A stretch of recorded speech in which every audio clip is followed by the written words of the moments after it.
Test, test, test.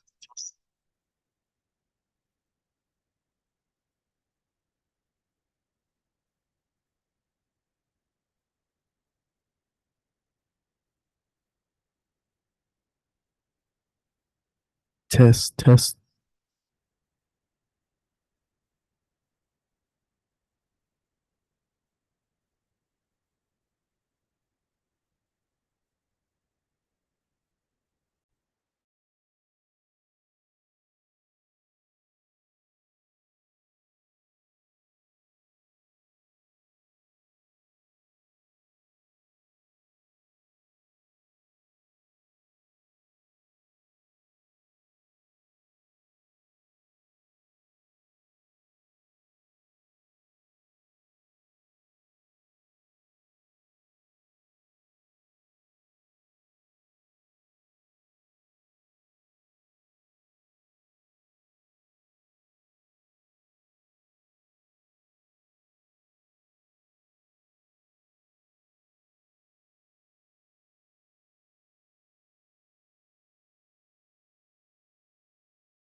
our City of Soledad Joint City Council Successor Agency Housing Authority and Successor Housing Agency regular meeting agenda of Wednesday, October 1st of 2020, 25th. Welcome to October. So thank you everyone that's joining us here in the chambers. It's nice to see we have a full house. And thank you for those that are joining us either via Zoom or through our YouTube channel. As we always say, your participation in this process is really important and critical to our civic engagement. So we're really excited that you're here. Just a couple of reminders. The public does have several options to participate today. So you can make public comments by joining our meeting via Zoom or being here today. But if you're going to join us via Zoom, the meeting ID for today is 845-2080-3290. Or you can join us via telephone as well. You can call at 1-669-900-6833. And it's the same number that we utilize all the time. And just please remember that the meeting is also being streamed on our YouTube channel, but comments that are made there, or even on our Facebook, are not recorded as part of the public record for this meeting. So you do either have to call in or join our Zoom meeting. And as always, our meetings do have a Spanish translator that is available. And just to note, for today, we do have Mayor Pro Tem Fernando Cabrera, who is attending from a remote location at 7:30. It's noted on the agenda at 7:30 on the Lucia Drive in Soledad. So I think he is on, correct? Mm-hmm. Okay, perfect. Okay, so with that, can we get roll call, please? Velasquez. Here. Mayor Pro Tem Fernando Cabrera. Present. Councilmember Fernando Ansaldo Sanchez. Here. Bejuelos. Here. Councilmember Ben Caldera. Here. Okay, perfect. So we'll move on to our next item on our agenda, and it's our Pledge of Allegiance. And if we can please rise to join us in our Pledge of Allegiance. And if I can have Beatriz, please lead us on our Pledge of Allegiance. I pledge allegiance allegiance to the flag of the United States of America and to the republic for which it stands, one nation, under God, indivisible, with liberty and justice for all. Thank you.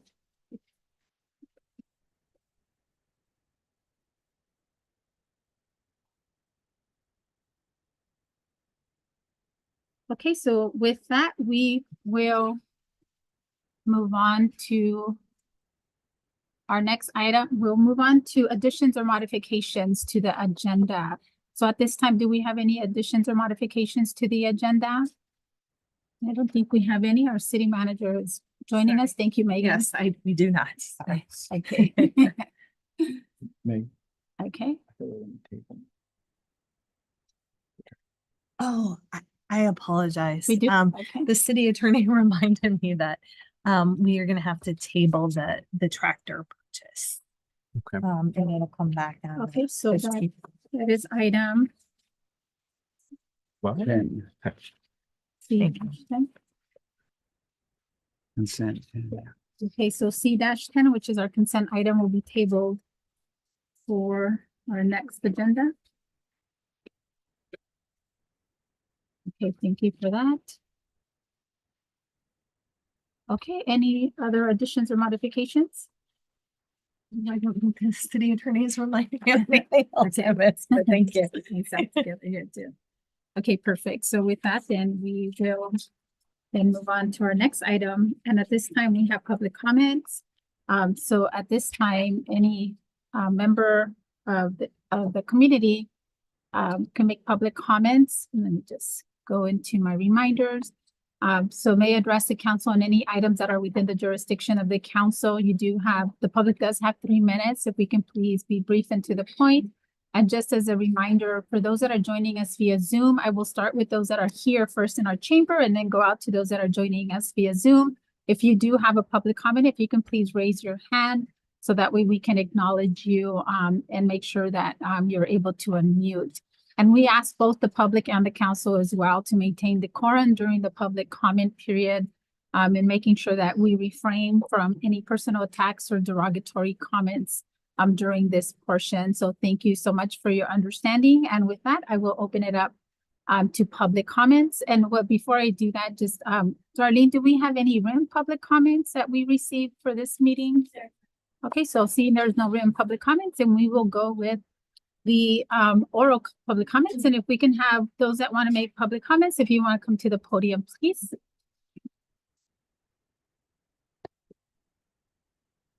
Buenas tardes. Buenas tardes. Good evening. Esta tarde tengo el privilegio de traer un reconocimiento a la ciudad. So this evening, I have the privilege of bringing a certificate for the city of Soledad, Donde dice Soledad Community Garden La Esperanza, where it says Soledad Community Garden La Esperanza, which translated would be hope. y la Iglesia Metodista Hispana de Soledad, Is issuing the certificate by the Hispanic Mission Methodist of Soledad, presenta el siguiente certificado a la ciudad presents the following certificate to the city of Soledad por su primer año de aniversario for its first anniversary, y por el soporte que nos dieron al iniciar este jardín. and for the support that we received from the city for the initiation of this garden. Así es que tiene Thank you. los colores y Thank you. Muchas gracias. So if we can see, podemos after we have all the proclamations, if you can stay so we can take a photo? Yeah. See? Okay, thank you. Thank you so much. Thank you. y otro para usted Oh, muchas gracias. Muchas gracias. por su donación. Muchas gracias. Thank you. Thank you. And just for the community, I know we typically don't respond to public comments, so I'm not responding to the public comments, but the certificate just for knowledge of the public, the city council 3 years ago, I want to say, or 2 years ago, 2 years ago, had a community grants process, a neighborhood grants process. And part of that neighborhood grants process, we took applications from the community for different community projects within the community, and the neighborhood, the community garden was one of those projects that was funded through the neighborhood grants project that the council approved 2 years ago. So that is part of that. So thank you. Okay, thank you so much. More public comments? Yes. Hello and good evening, all council members, Mayor Anna and City Manager. My name is Vanessa. Just wanted to, I came here a couple of weeks ago, wanting to have a conversation or make a public comment towards the harvest nights that we normally have at the rec center. I am in conversations, I know now with the city manager. I'm just here to go on record again that we're still looking forward to having that conversation for the future Halloween nights, for us to be able to look at that. And that is all. Thank you. Any additional public comments? Okay, so seeing none, then I will go out into those we'll take it out to Zoom to see if there's any public comments from those that are joining us via Zoom. And I do see that I do have a hand raised from Oralia Guzman. Oralia, do you want to unmute yourself? Yes. We can hear you. Okay, yeah, I wanted to make a comment. We have some of our teams, some of the teams practicing out there in the Peverini Park late because of the time change. So they practice, I'm pretty sure, like 7:30. And we wanted to see how we can get the city to help out with the lights out there. I know you do have sometimes portable lights in the different parks. And because it gets really, really dark by where the kids are practicing for their football game. So we were just wondering if we could get some lights out there, or how can we go about that? Okay, thank you for your comment. So we'll can direct our city manager to look into that. Yeah, and through the chair, if I can just have Darlene provide a number in which that public person can contact so we can follow up with her? Oh, she can, Aurelia, Yes. okay, perfect. You Okay, have- thank you. Thank you so much for your help. Thank you. Thank you. Okay, do we have any additional public comments from those that are joining us via Zoom? Okay, I see no hands raised, so I will close the public comment period at this time. Thank you, everyone, for those comments. And we will move on to our next item of business in our agenda, and that is our Youth Council report.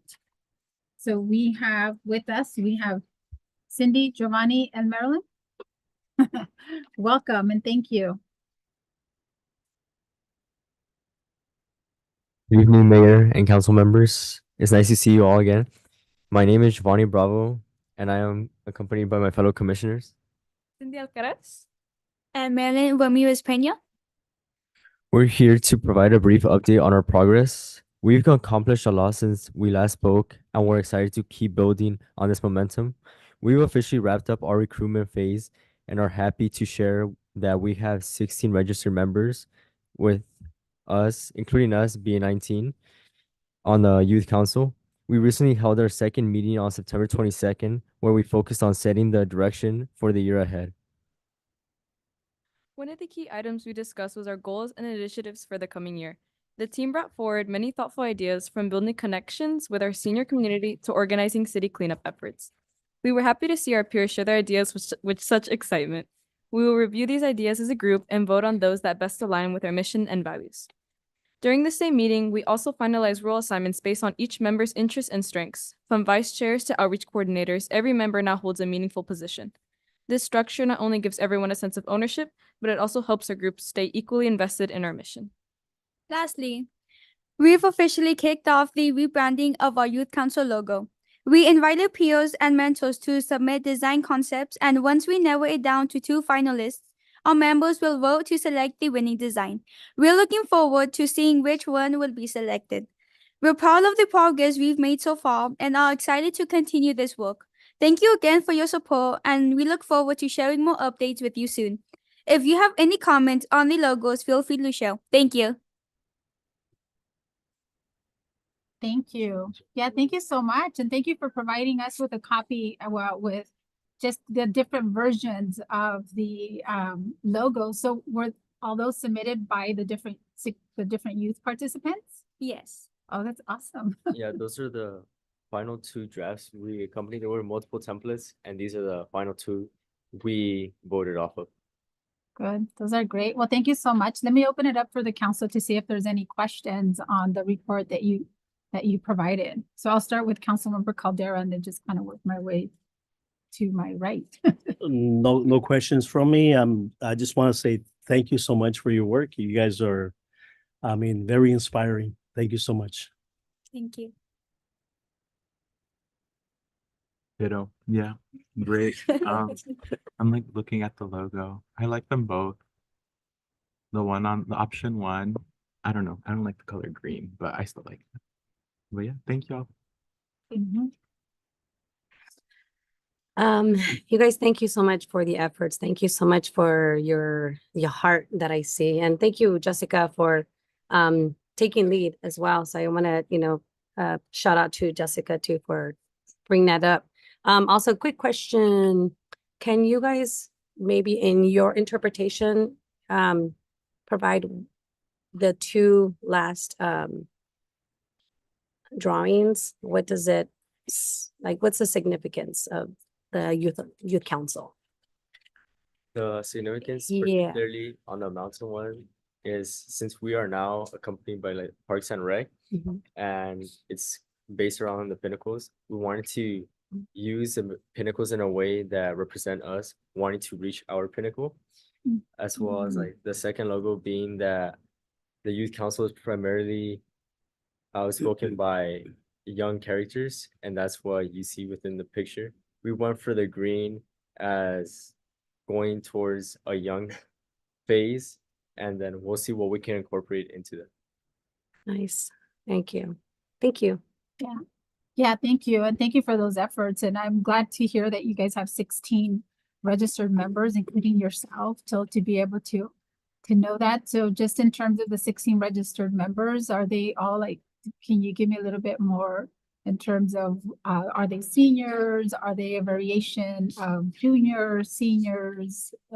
So currently we have many variations. We have freshmen, we also have sophomores, juniors, and seniors. We have an equal amount of all, I would say. Oh, that's great. That's great. Well, thank you so much. And I'm glad to hear also, I'm glad to hear as well that you're also, that there's some who are interested in cleanup efforts. I know we just had a citywide cleanup that just passed, so even getting interested in doing some of that, we already have some of that happening here, but what are some of the other efforts that you guys have are gonna be interesting to see what other types of efforts you guys are looking at or interested in doing. So would be really, really exciting to see. So we do have, I don't want to forget that we do have Councilmember Cabrera online. So please, thank you, Megan, for reminding me. That'll be a challenge tonight. But Mayor Pro Tem Cabrera, do you have any questions before we move forward? Just a couple of comments. I love those two logos, but I love the option number 2. It will be kind of cool to have, instead of the sun, to have the Soledad thing that is in voting, but the sun is fun. And I want to congratulate you guys for all the work that you're doing. You have your second meeting, right? Yes, that is correct. Do you have what is the next step for you? I know that you are planning community cleanup, but what is the next thing that we can expect from your group? So our next, I would say, step is to finalize the logos that you see on the screen and to finalize the projects that we will be doing throughout this year. Thank you. Oh, nice. Yeah, that's cool. Thank you. And we will also be doing the Toledo Basin. Thank you. Oh, nice. Thanks. Have a good day. Thank You you. too. Thank you. Thank you. Okay, so with that, well, thank you so much for the presentation and we look forward to the next meeting. Thank you. Thank you. Thank you.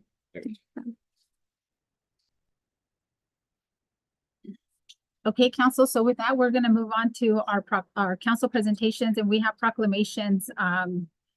Today we have 5, so we're going to try to move through these quickly. So we have our first proclamation of the City Council of the City of Soledad proclaiming October 2025 as National Breast Cancer Awareness Month. And I will turn this over to Councilmember Caldera. Okay, bear with me. I just getting over a cold here along with the broken wrist. But anyways, this is very close to my heart. So if I get emotional, don't just be patient with me, okay?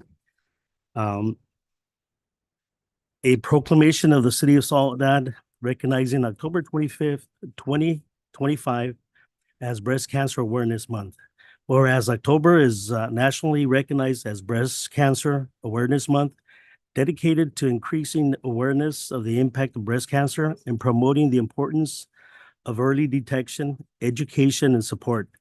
And whereas breast cancer is one of the most commonly diagnosed cancers among women, also affecting men, and in 2024, claiming the lives of an estimated 42,250 women nationwide, making it a leading cause of cancer-related deaths and the foremost cause of cancer mortality among Latina and Hispanic women. And whereas early detection through regular screenings, increased awareness of risk factors, and access to timely medical care are essential to improving survival rates and saving lives. And whereas the Soledad community has deeply affected by breast cancer, including the tragic loss of Naomi Almanza Caldera, beloved wife of Councilmember Caldera, and devoted mother of Benjamin Jr., Vanessa, Andrew, and Samuel, who was an active embracing hope for the cancer awareness. And whereas the City of Soledad Police Department has championed breast cancer awareness by participating in the Pink Patch project and outfitting vehicles with a special pink shield, demonstrating their commitment to education, prevention, and survivor support. Now, therefore, be it proclaimed that the City of Soledad hereby recognizes October 2025 as Breast Cancer Awareness Month and urges all residents to join in raising awareness, honoring those we have lost, supporting survivors, and promoting education and screenings to build a healthier and stronger community. And for this, I'm going to ask the police department. Yeah. I don't know if there's any family members. So Yeah, can we? Oh, so we can have them come to the front and then we won't do the, we'll wait till all the Okay. proclamations and then sounds we'll take pictures, but we'll have the police department and if there's any of the family members that want to come forward. If you had your family here. no, they're not. Okay, no.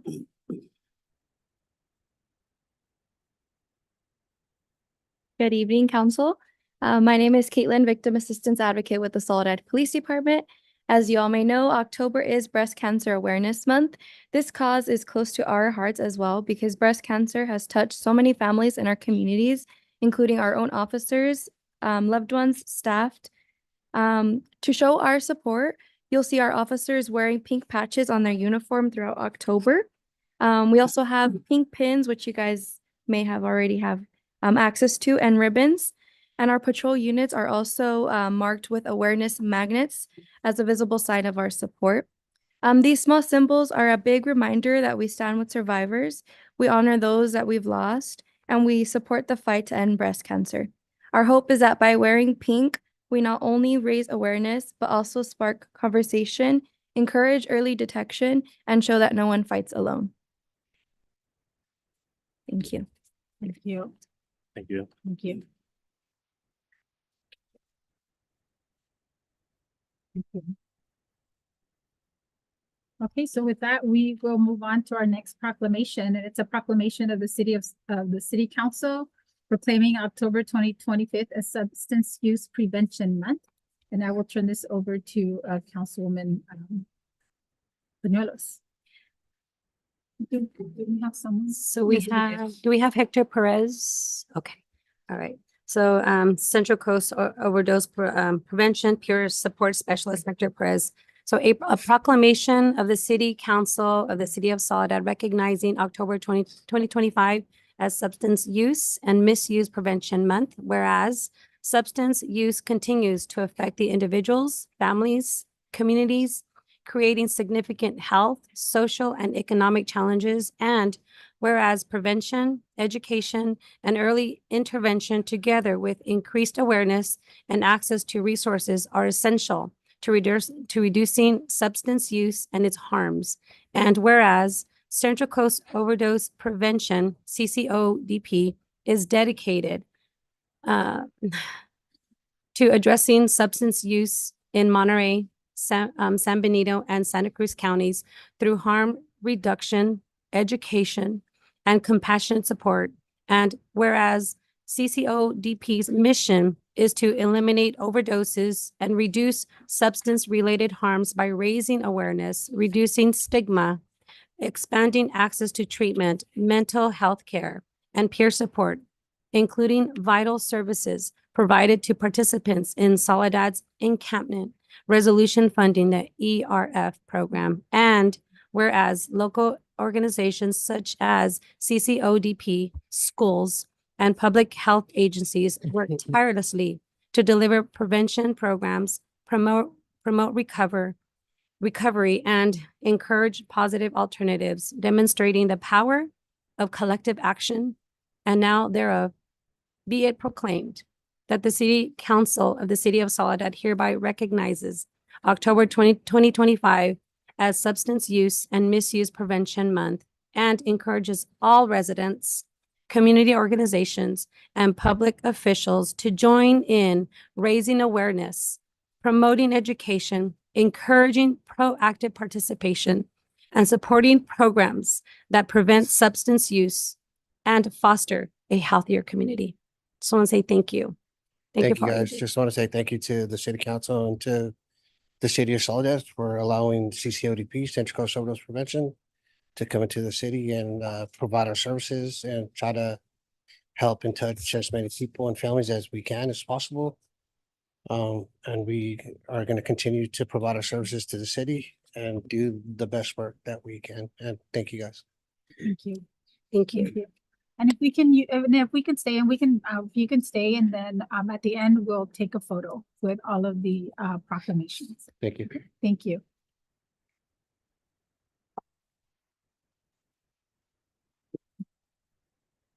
Okay, so we'll move on to our next proclamation. It's a proclamation of the City Council of the City of Soledad proclaiming October 2025 as Domestic Violence Awareness Month. And this will be presented to Líderes Campesinas. And if I can have Líderes Campesinas come up to the front. Josefina Muñoz, Juana, we have Juana Ramos, Lorena de Rosa, Beatriz de los Sosa, and Teresa Mata. Y todas las demás. que no están aquí. Buenas tardes. So, voy a leer la proclamación. Perfecto. Sí. Whereas October 2025 is recognized as Domestic Violence Awareness Month and a time to acknowledge the serious impact of domestic violence and recommit prevention and support. And whereas the City of Soledad is dedicated to fostering a safe and nurturing community, recognizing that domestic violence affects individuals of all ages, genders, races, and socioeconomic backgrounds. And whereas it is our collective responsibility to raise awareness, stand with survivors, and break the cycle of abuse through education, prevention, and accountability. And whereas local organizations such as Líderes Campesinas, in partnership with law enforcement and community leaders, provide critical outreach, especially to farm worker communities, will host a resource event on October 17th, 2025 at Cesar Chavez Park. And if I can also have, our law enforcement stand up here as well. Where Líderes Campesinas remind us that of the resilience and courage of survivors and domestic violence, inspiring us to take action and strengthening our community's commitment to safety, dignity, and respect for all. Now, therefore, be it proclaimed that the City Council of the City of Soledad recognizes October 2025 as Domestic Violence Awareness Month and calls upon all residents to unite and support our survivors' unite in support of survivors' prevention efforts and the creation of a community free of violence. Thank you. So, Josefina, ¿quieres decir unas cuantas palabras? Sí, sabemos el tiempo es limitado, entonces, como la representante del Comité de Soledad, el día de hoy venimos a recibir de parte de ustedes este reconocimiento. Muchas gracias. Cada año en el mes de octubre, Líderes Campesinas tiene el proyecto en contra de la violencia doméstica y lo demostramos haciendo unos mandiles. Obviamente, ¿verdad? El mandil representa a la mujer de casa, que entonces aquí pusimos los mensajes, expresamos las frases en contra de la violencia doméstica. Líderes Campesinas también tiene otros proyectos en el año, como el de en contra de los pesticidas y en contra del acoso y violencia también en el trabajo.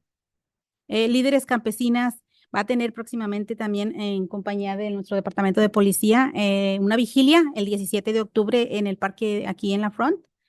Para la comunidad está invitada. Será a las 6 de la tarde. Ahí los esperamos con todo el apoyo de la comunidad para erradicar totalmente en contra de la violencia doméstica.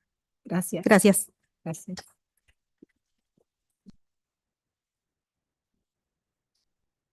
Thank you. Y los esperan para después tomar una foto. Okay. Okay, so we'll move on to our next proclamation, a proclamation of the City Council of the City of Soledad proclaiming October 13th as Indigenous Peoples Day. And I will turn this over to Councilmember Ansaldo Sanchez. Hello, and if I could have the Centro Binacional para el Desarrollo Indígena Oaxaqueña Senior Programs Manager Andrea Diaz Aquino and any guests step up to the podium as well while I read this proclamation. Thank you all so much for coming. Whereas the city of Soledad acknowledges that it rests on the ancestral homelands of the Iselin, Salinan, and Ohlone Coast-Minoan tribal nations and seeks to honor their enduring heritage, traditions, and invaluable contributions to our community. And whereas in 1791, the Spanish established Mission Nuestra Señora de la Soledad, where indigenous peoples were forced to assimilate into Spanish culture, yet despite this cruelty and injustice, their descendants continue to live, preserve, and share their cultural traditions, enriching our community and history. And whereas Indigenous Peoples Day, first proposed at a 1977 United Nations conference, calls for solidarity with the indigenous peoples of the Americas and provides an opportunity to reflect on historical injustices while also affirming our shared responsibility for reconciliation, equity, and unity. And whereas in addition to our tribal communities, the Salinas Valley is home to one of the largest concentrations of indigenous Mexican populations from the state of Oaxaca, representing approximately 25% of California's indigenous Mexican community. And whereas Centro Binacional para el Desarrollo Indígena Oaxaqueño, CBDIO, or Binational Center for the Development of Oaxacan Indigenous Communities, founded in 1993, has championed programs that drive civic participation, economic, social, and cultural development of indigenous communities. Now, therefore, be it proclaimed that the City Council of the City of Soledad hereby proclaims Monday, October 13th, 2025 as Indigenous Peoples Day in the City of Soledad, recognizing the contributions of CBDIO and encourages all residents to honor, celebrate, and learn from the rich history and living traditions of our Indigenous communities. Thank you. Thank Do you you. want to say a few words? Yes. Good evening, everyone. I am Erika Librado, Program Manager for our Granford office, representing Centro Binacional para el Desarrollo Indígena Oaxaqueño. We are honored to receive this proclamation and representing the Indigenous community. Thank you.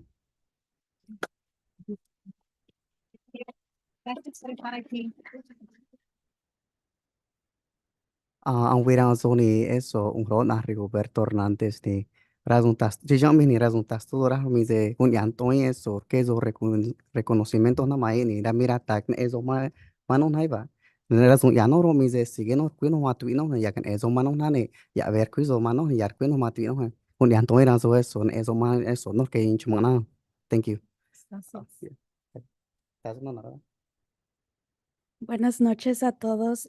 Muchas gracias por reconocernos como la comunidad indígena y recibimos su proclamación con todo amor y gusto. Gracias. Yo tisha bindo nye tashindo reconocimiento yon tanto nye takunito nye sinyusha sinyuntu nye iyontu nye sinyetantu shinana yubithabi na nyuntu yo tisha bindo. Y no más para contexto, los idiomas que se hablaron fue Triqui de Copala, San José de las Flores, inglés y español. Gracias. Thank you. Mixteco de San José de las Flores. Thank you.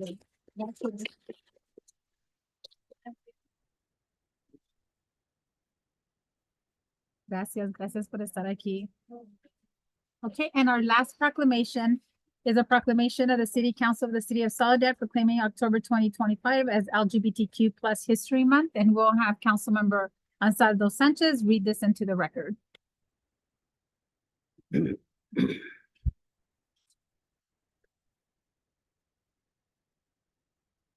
can you please? Yeah. Okay, thank you. Thank you. Whereas LGBT History Month was first launched in 1994 and is celebrated every October in the United States to honor the history, resilience, and achievements of the LGBTQ plus community, and whereas this observance commemorates milestones such as the first March on Washington for lesbian and gay rights in 1979 and the first National Coming Out Day in 1988. And whereas the diverse and vibrant history of the LGBTQ plus community has profoundly shaped and strengthened the fabric of our society through courage, advocacy, and the pursuit of equality. And whereas despite facing systemic discrimination, persecution and violence, LGBTQ+ individuals have persevered, advancing civil rights, social justice, and inclusion for all. And whereas this year's theme, activism and social change, highlights the powerful role of LGBTQ+ leaders, activists, artists, and communities in driving progress towards equity and dignity. Now therefore be it proclaimed that the City Council of the City of Soledad hereby recognizes October as LGBTQ+ History Month and calls upon all residents to join in celebrating the courage, contributions, and authenticity of the LGBTQ+ community.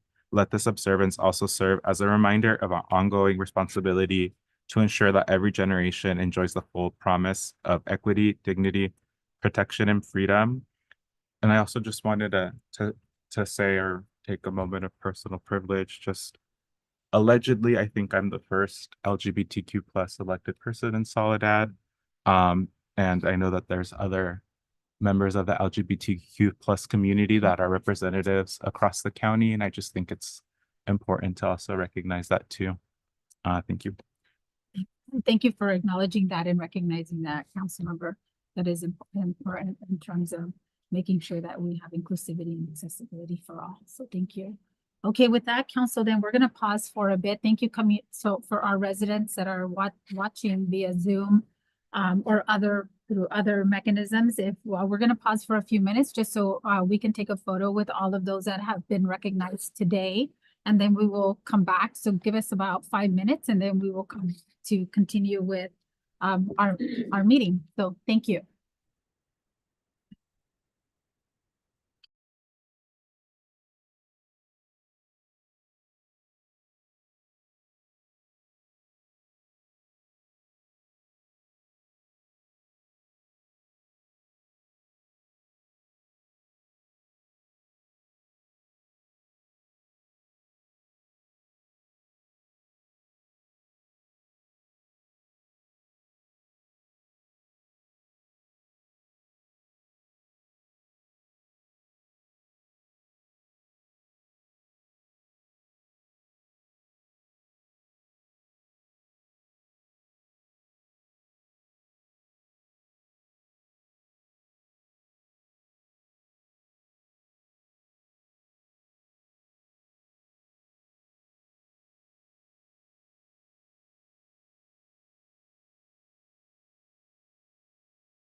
Says we had a lot of proclamations today, and typically we want to make sure that we take some time to take photos and acknowledge those groups that come here to receive the proclamations.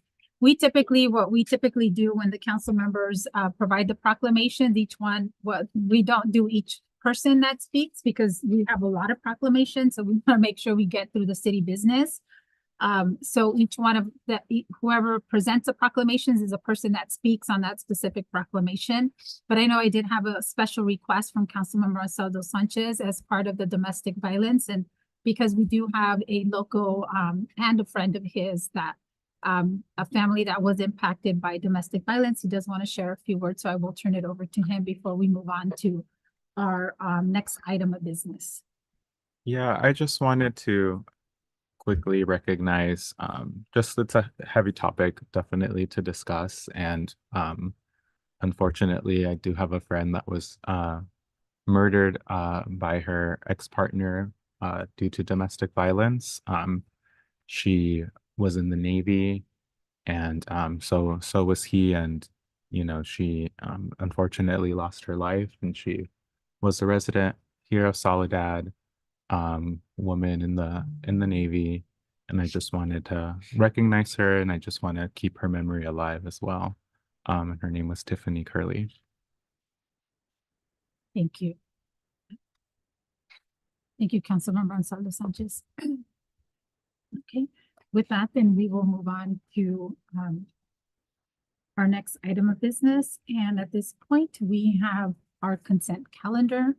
So with our consent calendar, we will pull item C-10, which has been pulled for to be discussed at a later time. And so that takes us to item C1 through C15, with the exception of C10. So council members, is there, let me take it to the public first. If there's any member of the public that wishes to pull any items from our consent calendar. Okay, I see none from those that are joining us here in our chambers. Any of those members of the public that are joining us via Zoom that wish to pull an item from the consent calendar for comment or discussion?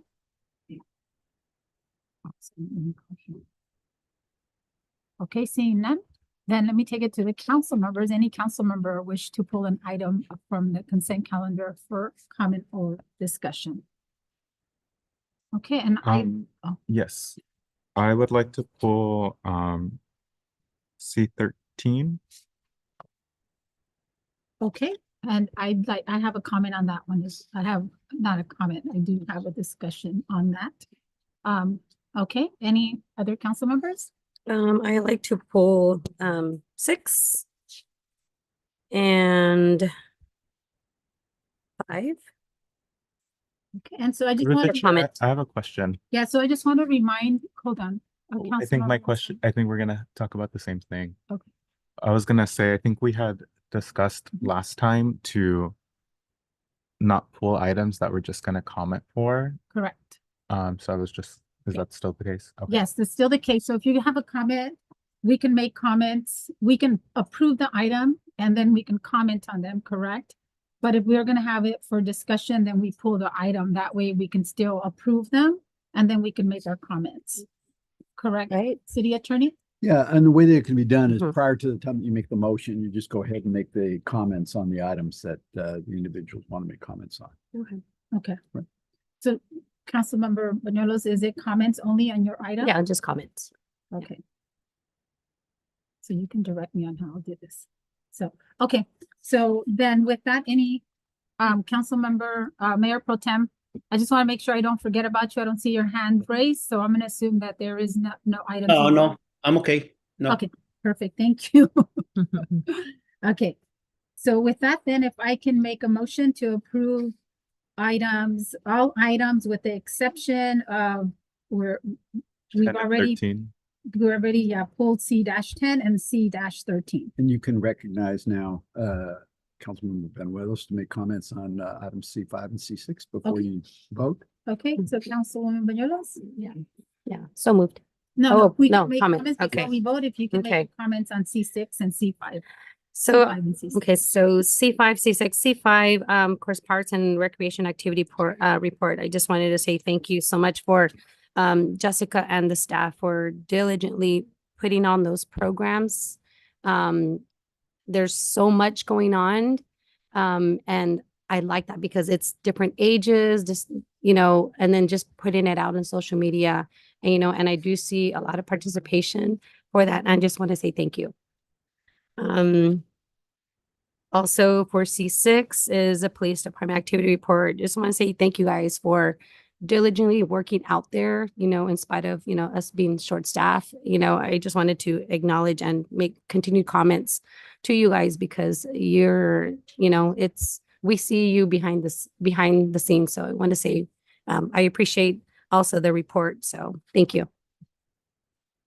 Okay, thank you. So I will turn it over to Councilmember Gonzalo Sanchez for C13, and then I will make my comments on that as well. Well, I think I'll make a motion to approve the consent Oh, sorry. items, like with the exception of C10 and C13. And I second. Okay, so we have a motion on the floor. All in favor, say aye. Aye. Aye. Oh, no, we don't. We need to do a verbal roll call. So can we get a verbal roll call, please? Velasquez. Aye. Fernando Rivera. Yes. Councilmember Fernando Alvarado Sanchez. Aye. Councilmember Patricia Gonzalez. Yes. Aye. Okay, so motion carries. Thank you. So we will move on then to item C-13, and I will turn it over to Councilmember Ansaldo Sanchez for his comments, and then I will make mine. Yeah, I just want to start off by saying that this is a good event, especially for our youth and our kids. I do have some concerns or suggestions, I guess is a better word. I am in favor of closing the streets. Safety is very important, and we want to make sure everybody gets to, where they want to go for these festivities safely, and that there's barricades as well, so that cars aren't passing through, and so people can cross the street safely. I do have a concern with providing co-sponsorship or support from Benitez. I think the security should be something that's on the chamber to provide. And I say that only because I fear that it may set a precedent for any other groups that are interested in having events. And I don't think that they should be relying a lot on the city for much support. And I really want to empower groups in the community to kind of provide their own security and other items. I also don't think I support having 3 members of our community development team to attend. I think we have a lot of projects that they are working on, and I know it's one event, but again, don't want to set a precedent for when there's an event, then we have to provide a lot of city staff. I think it'd be great if they want to attend after hours, but I don't know if we should have 3 members of our city staff. And I get that we want to make sure that everybody is doing all right, and then that, we're keeping our gateway safe and our patio safe as well. But I don't see why the need of 3 people for that is. And I think maybe it could be a collaboration between the chamber and 1 member at least of community development team to be there to kind of provide support. I don't see the need for 3. And then I also question why the gateway needs to be open for this sort of event. I think if somebody wants to have an event, they should provide their own places for people to chill out or whatever they do. But even if it is open, I don't see the reason why 3 folks need to be there. And then as for the park fees, I don't know. I feel like they should be discounted and not waived when groups aren't recognized as 501c3s. That may just be me or my own opinion, but I just wanted to bring those items up. Through the chair, if I can comment, and then I don't know if Beatrice wants to add anything. More typically when a department decides to sponsor an event, we don't necessarily as a practice have come back, like we partner all the time, like we partnered with SBDC to do an event. But the reason why this is coming before the council is because we're literally closing the street. And that is a council needs council approval. And we wanted to be transparent. I do want to let council know that one of the reasons why we opted to support the Benitez security is this is brand news. Only in the last 2 events have the police department said that they don't have the staffing and asked us to provide security. So we actually, in past years when we've done the Spook Fest, we've had way more staff involved. We actually significantly scaled back on the police, and then we because it was kind of late to the group notifying them, we thought that it was fair to use some of the departmental budget to support that because they didn't have as much time to fundraise. I think their intention is to try to fundraise for that amount, but it would be hard to just throw that on a group, and we've done that with the hot summer days as well, because it was kind of a last minute. I think in that coincidence, it was a couple of days before. And I don't know if Beatrice wanted to add a little bit to that. Yeah, for the Benitez security, we did notice that it was late notice. However, the chambers was trying to do their best to fundraise. We did let them know that this time we understand that they were used to having more support from our police department, but we're also short-staffed. So this time around, Benitez Security also provides, since we are doing business with them through the encampment, they provide a discounted rate to the city. So we figured, in the spirit of keeping the partnership and providing that safe space, especially for the younger ones, this time around, because of the timing, we will be amenable to paying for the security costs so that we can continue to have the event. But it's something that we will discuss for future years. It's just that the timing right now we didn't have enough time to provide proper notice for them to fundraise. And so, and just to add on the personnel, in the past, we had upwards of probably, I want to say, like 12 people involved. What is kind of new in our reports is I think council really wanted us to provide a lot more level of detail about who's involved. We had multiple people in the police department that were involved, and we also had Park and Recreation involved in setting up the games. But this year, the Parks and Recreation is not going to be involved. And I think in the past that was like 4 or 5. I mean, Jessica could 8 people. So this year we've completely ratcheted down. So we've gone with, having a dozen or more people to actually 3 with some help from Public Works. And I think the police department are attending as participants, not Yes, as and staff. it mainly one person will be more involved, which is our economic development coordinator, because we do think that event activates some traffic in downtown, and it does bring some business to the downtown businesses. The other 2 people that we are counting on is our new staff that were hired through the YHDP funding, because they are housed at the Gateway Center. And the police department is letting the group borrow their games. So we just don't want their games to go missing. And we want a staff who's already at the Gateway Center to just be available to make sure that the games are checked in and out of the building, because they're already there. So those are the other 2 staff members that are included in the planning. I have a follow-up question. Have some comments as well. I don't recall seeing in the staff report the amount that we will be paying Benitez for the event. I know that I saw I had seen overtime. Oh, yeah. And then the park fees. So for me, it's wanting to know how much the security, how much we're paying for the security, and then why then we're waiving the park fees if we're paying for their security. And I feel like should be maybe one or the other. Yes, I didn't get the quote from security on time, but it's $182. Okay. And that's for 2 officers. Okay.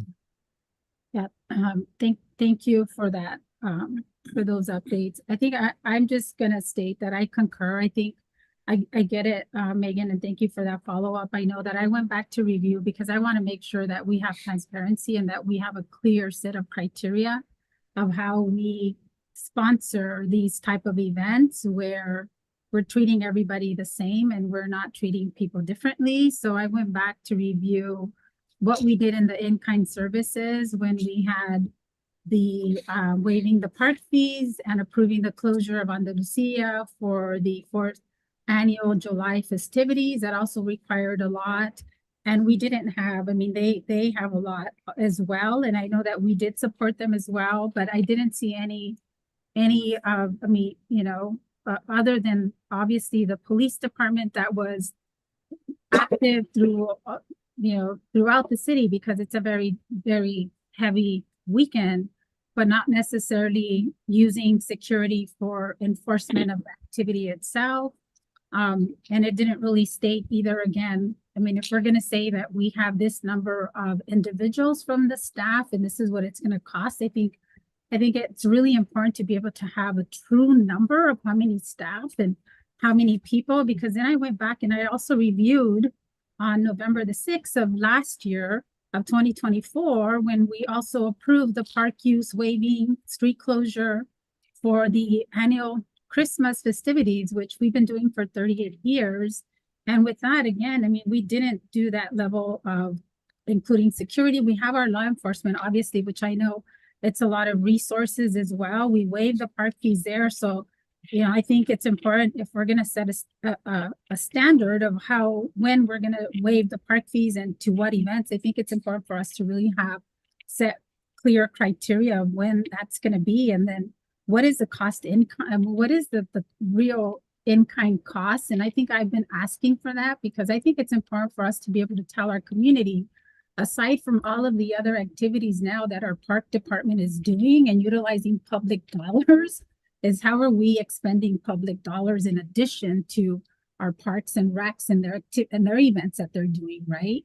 Because it is public dollars at the end of the day, and we need to justify how those public dollars are being spent as well. And I understand it is something that's important, but I think we need to really have quantifiable costs that really give us a better understanding of, you know, how we're utilizing that. And then the other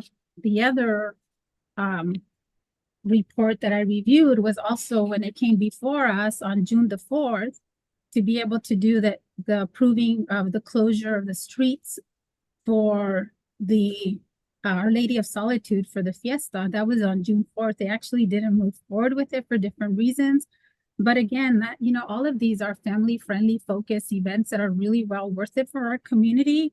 We supported in-kind services, you know, from the Soledad Police Department for traffic control and public works.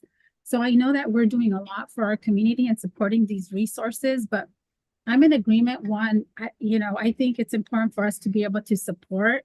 We want to waive the fees. We've done it for all these others. I think in the future, we really need to bring back the sponsorship criteria and for the council to be able to really look at what is the criteria? When are we going to waive the fees? Because I know at the end, that's also fees that that's money that we're not getting back.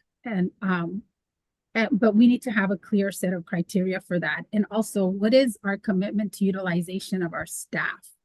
And as we are going to look at our master plan for rec and parks, there's shortage of staffing on our end already with public works, with our police department, with park and recs. And so I think it's really important for us to also be able to give us an opportunity to really focus on where are we going to utilize our resources. And a lot of these other community groups are really important to be able to have these events. And I think it's well worth it. So this specific one didn't come out of the chamber. It came out of the Front Street group that came out of COVID, right? And they were doing a lot of that work with themselves too. I mean, that was a lot of that was initiated through that group that didn't require so much of the city other than some of the police department. Now it's become a lot more, which is good, but I think it's also looking at, now we have a rec department. In 2020, we didn't, but now we do. And how do we really make sure that we're focusing some of the resources there and really being vigilant about that? So for me, I'm in agreement that we can waive the fee, we can support with having one law enforcement officer there, I don't think, and I don't know, and I'm gonna ask our city attorney, can we, I mean, I think if there's gonna be security, that should be with the organization that wants to conduct, you know, with the organization, with the chamber that wants to conduct activity, for them to be able to move forward with that security. We're already providing a police department a police officer to be there. Not a I don't- police officer. I A just police want to, officer. I don't think so. I think we're That's what the providing. report says. The report says we're providing one police officer. So if we're not providing a police officer, that needs to be clear. But my other thing is on that event is the event is downtown. I mean, I've been at the event for a couple of years. I don't think there's like, what is the level of degree that we are like, why do we need that much law enforcement in downtown? Like, is there, there's a fear of, No, I think part of the reason was the number of attendees that we're trying to also create more of a structure of after how many attendees, there has to be a higher level of security. And because we expect a good turnout, that's why by talking to our police chief, he said, yes, we can have one officer do walkthroughs, but not fully committed to everything that it's going on. And it's going to be well attended every year. It's well attended. So just to make sure that we have that we follow our own standards of how many people can be there with only one officer. Yeah, and can I just finish? So let me just finish my comments because I just want to finish my final comment. So I just want to so for me, I mean, there's a report that says one officer. I want to address it to our city attorney as well, that if we set precedent where we're going to provide now that security that we're utilizing for another, what is to say that that's not something that we're going to do for other groups? I'm just really concerned about us doing that for one, and then we set a precedent, and how are we not going to do that for others? So that's my concern, and I'm not in agreement with that. And I'm also, we can do a staffing, but it says up to 3. You know, if it's one staffing, that's one staff person, that's good. But I think up to 3 staffers, it doesn't require that in the other reports that I read. So I think if we're gonna look at staffing levels, we need to be really clear in the other reports how many staff are really assigned to these events. And then my last comment is, I think the other transparent piece on this one, and I just gonna be very transparent and clear, is we need to just make sure also that when we have events that come before us, to be transparent that in this specific event, because it is transitioned over from the Facebook page or the Front Street page over to the chamber, that we do have a current city planning commissioner on that. On the chamber, we have a former mayor, and we also have a former city council member. So I just want to be very transparent, because I don't want there to be any you know, perception that there's any type of preferential treatment on any of the of how we're treating one organization versus the other, and having a clear set of criteria is going to be really important for the council to be able to do that. I did want to clarify, just for the city attorney, I think he may know this, but the notion of having security is only brand new. And it was a request of the current chief of police because of the you know, the lack of officers, because it was too much for them. And the first time we've actually, and we did assume the cost of it was for hot summer days. So during hot summer days, again, the request came kind of late from the police department that they wouldn't be able to provide the security. So we did, for that event, indeed sponsor private security. But Point of information. Hold on. But hot summer days, just sorry, Councilman Gonzalo Sanchez, but hot summer days was initiated by the city. That's a city sponsor. That's a city event. This event, at least for the last couple of years that I've been here, it has been a partnership. Spookfest, I think maybe Ariana could respond to how many years we've co-sponsored the event.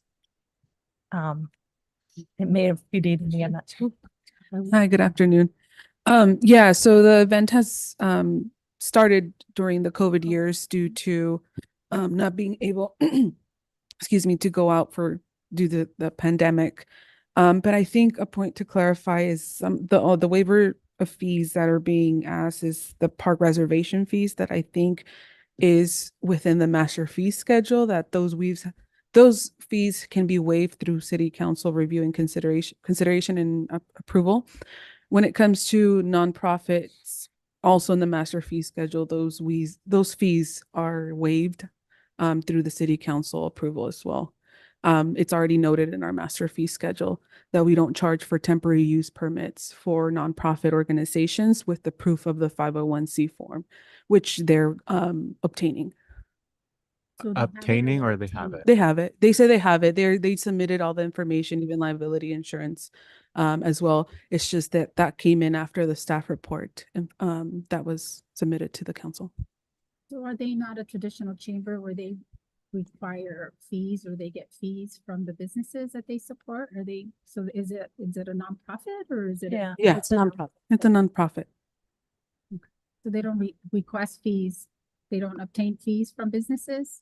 I'm unaware of that. I know the fundraising part of this and in conversation with the chambers was that if, the possibility of not having that security sponsored, they wanted to have vendors out there selling food and efforts to captivate that cost for the security and balance it out. So they were open to that as well. So I just wanted to clarify that. To the chair. Let me go to Councilman Gonzalez. Okay. and, Councilman Menendez. So for the security, then I'm assuming the budget will come from the police department's budget, or where would that come from if they're No. requesting? So in the community development budget, we have some line items that we use for events. So it'd be coming out of the community development. We do sponsor events, so each department does some level of sponsorship. And so in the different categories, we have funding that we would use out of community development. Got it. I think just because it is being requested by the police department, it should be budgeted from the police department, and then maybe next fiscal year, there should be a line item under the police department budget for security if Yeah. that's being requested. That makes sense. And then I also had something else come up. Well, now two things because of what you said, and then something else. So with the 675 on the staff report plus the security, it takes us to 858, which again, drop in the bucket. We're a city, we have some funding, right? But everything kind of adds up. So I just wanted to add that piece, one.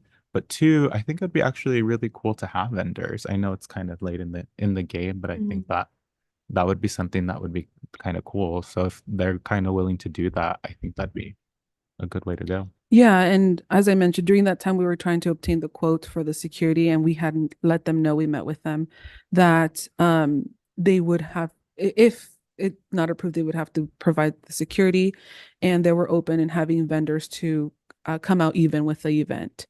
And the vendors, they would have to have all the licensing per our city standards, and then they would be responsible for their own setup and takedown. Yeah, because I think they do they had the over the summer, right? Like every other Friday they had the night market. Yeah, so I feel like, I mean, they're used to kind of setting that up, and I would trust them to do it for this event. So I think my recommendation would be to not provide security so that they can have vendors for the event.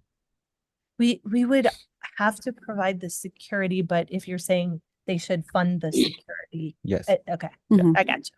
Okay. Yeah, so I see Mayor Pro Tem, I see your hand up. So let me go with Councilwoman Banuelos and then I'll go to you. Okay, so you guys were just taking too long on this topic because I know we have a lot in the agenda. But I just wanted to just clarify what you had mentioned, Beatriz, earlier. They brought it to kind of like just a time frame. Was it like kind of like last minute? That's the reason why we're providing the security. So no, Explain that to me. The group submitted their request when we were having our first meeting in September, but we canceled our second meeting in September. So the next date available was October 1st. It's just that because this is an event that has happened in the past, a lot of it is they think that it's going to be the same every year. And I think the last year we have been trying to be a little bit more, maybe we still have a lot to make improvements on, but we have been trying to note more of the details, like really like in the past, like Jess was saying, how many people did we get from Rex and we didn't even know? So now we're trying to be more intentional about that. Like really how much time from Public Works is going into this event, really how many staff are interacting with this project, not just what we see the day of the event, but what is happening in preparation for the event. And this is a conversation that was had also with the Hot Summer Days. It was a different event this year. The logistics, the organizing were different. There was tension because there were new rules implemented. And on this particular event, I don't want to say that they were late. I think they were basing it off previous experiences, but now we were asking for more requirements. So we were trying to find a compromise for this 1 year until we transition to the next year when we can give them a little bit more of a heads up, like this is all that you're responsible for, because maybe we hadn't noted enough to you, like how much investment we're putting behind this event. We cannot continue to do that, but at least give them a little bit more notice for them to prepare maybe a few months ahead of time, which they didn't do this time because normally a month and a half or 2 months is enough time for them to organize. Okay. And then also just a quick question too. You had mentioned, Jessica, that we provided 8 staff last year, but of course we can't this year because of preparations of Dia de los Muertos, correct? Okay. Just wanted to, share that too. That's the reason why Parks and Rec's not participating, because they're preparing for that week for Dia de los Muertos. And you mentioned only three of you guys will be on staff. The day of the event, and one active person, the other 2 is because we want to make sure that somebody's at the Gateway Center at all times and that people are checking in and checking out the games from a secure location, which is the Gateway.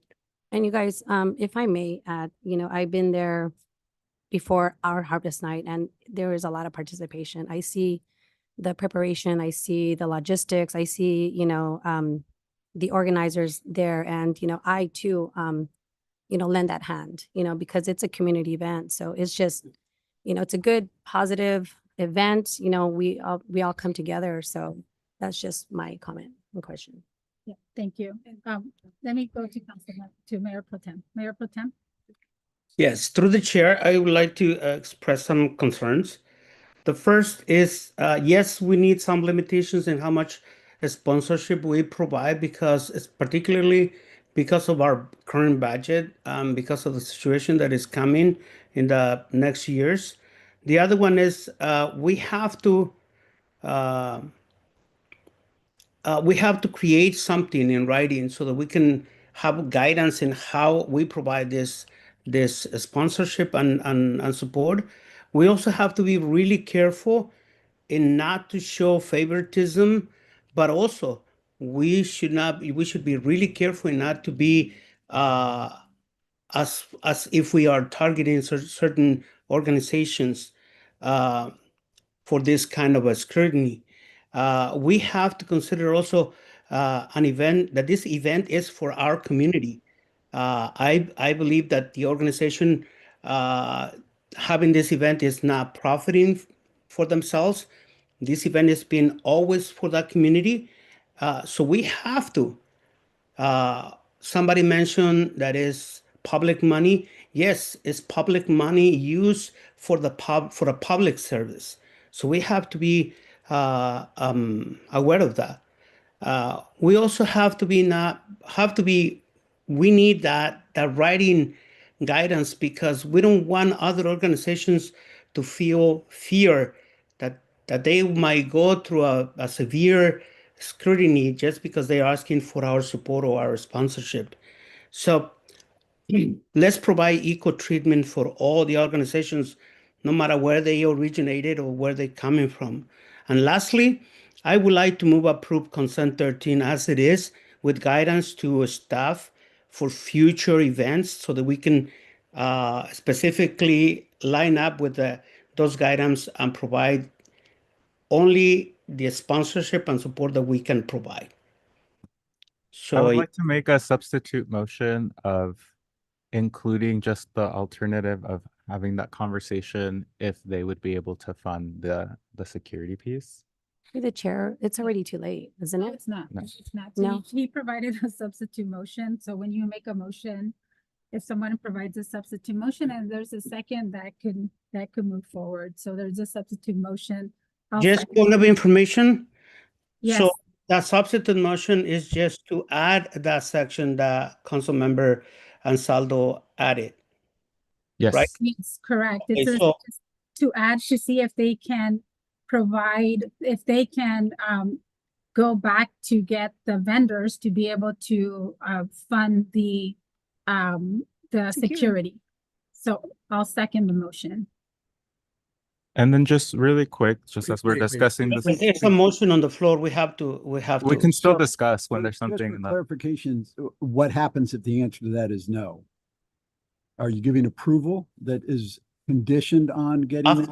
After Or that, you we just have to want go over that. My Mayor original. Pro Tem, can you hold on? The city attorney is speaking. Sorry. Oh, no problem. So I just want to make sure. So are you directing staff to inquire as to whether or not that can happen, that funding source can be tapped on? But are you saying that your approval is conditioned on that? Or are you just asking staff to see whether or not that can happen? Well, from my understanding from Ariana was that they had offered that already. Is that the case? They could explore the option. I think it's a little bit more up in the air. Yeah, so the first request was to obtain security from the city, whether that was police or help with they wanted the police. Right. And we offered, well, we could look into working with Benita Security and offer try to get a discounted rate with them through our contract. I think the option is to get that discounted rate through Benitez, but have them inquire or have them try to fund that through the vendors. That's what they were saying. Got it. So then I think my answer to you would be to go through that first to see if that's the possibility. So direction to staff would be, if we approve this item, to work with them to see if that's a possibility. And if for whatever reason it's not a possibility, then I'm okay with paying it as well. But I do want to say that I don't appreciate the notion that we're not in favor of this event. When I opened the comments that I made, that was the first thing I said, is that I am in favor of this event. So I don't appreciate Can the we move notion to the that motion? I'm still speaking. We're still having I'm still discussion. speaking. Thank you. I just don't appreciate that, because that's the first thing that I said. And I think this is a good event, and I think we just need to have some sort of rules. And I think we're kind of in agreement to that, but I just don't really appreciate those comments. Yeah, thank you.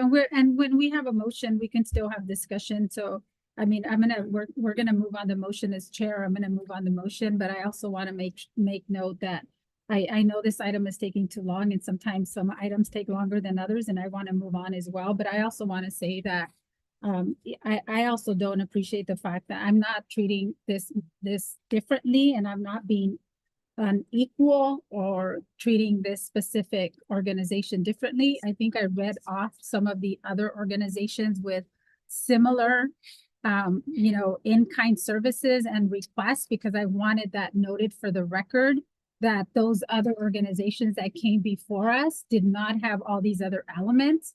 And because my concern is that there's transparency and equitability across what comes before us when we sponsor, that it's important for us to be able to have all of that information, and that we have clear criteria as a council to be able to ensure that we have equitability in how we are approving the in-kind services and additional, in this case, we never have provided the security portion of it. So that's what I was trying to say. So it's not to treat this organization differently, but obviously there's different elements that we have not approved for all of the other events that, yes, they are good events, and yes, there are public dollars, and it's our responsibility as city council to ensure that we're utilizing those public dollars and the best benefit to the community. And not to say that just because community organizations come before us that we have to utilize public dollars for in-kind services for everyone. We have to be able to look at a good set of criteria. And I think we've been asking for that to come back so we can have a good set of criteria for the sponsorship portion. So I think that's critical as we move forward. So with that, then I will now move Through the us chair, forward. I just want to clarify the motion that you made, which is you want us to go back and explore the concept of the vendors to offset the cost of the security, but should that not work out this year, you're okay with the moving forward as is, with the notion that in future years, we need to have the sponsorship criteria. Is that Yes, that's Okay. correct. okay? Thanks. Okay, and our city attorney, I know I had mentioned a comment to you before we move forward, so so can the city engage in this kind of transaction if the security piece is not viable for them? Can the security, we're setting precedent because we've never done it before, but can the security, Yeah, can the city we do have this? broad discretion in this particular matter, right? So again, just clarifying the motion, you, by way of your substitute motion, you added this component of going back and seeing whether or not the security could be financed, but you also then didn't change Fernando's original motion, which was to approve and direct staff to bring back a series of criteria to the council for approval for future projects, correct? Correct. Okay. Through the chair, that Yes. appears to be not an amendment to the motion, but a friendly. It's a friendly amendment. Oh, I'm sorry. I'm not familiar with the terms like that, but then I would like to make a friendly amendment to Mayor Pro Tem's point. So is it a Mhm. substitute or is it a friendly? I amendment? I think it's a friendly amendment because it basically just The same, but piggybacks adding? on, right, it just Okay. adds, yeah. Okay, Okay. so we'll call it a friendly amendment instead of a substitute motion, so Let's just vote. with that, with Literally. all of that, so, so let's do roll call, please. Velasquez, Yes, Mayor Pro Tem Fernando Cabrera, Yes to the amendment, yes. A friendly amendment. Councilmember Marquez, I to the friendly amendment. Yes to the friendly amendment. All right. we don't need to say friendly amendment, we're. Yes. Yes, thank you. Okay, the motion passes, so thank you for that lengthy discussion, and we look forward to bringing that back sooner than later, so thank you. The council member, Alfonso I would like to request a 5-minute recess. Okay, so we'll take a 5-minute recess.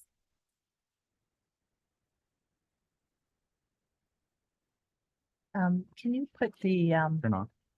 can you turn off the I just want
Okay, so thank you, everyone. We needed a little pause further after that lengthy discussion.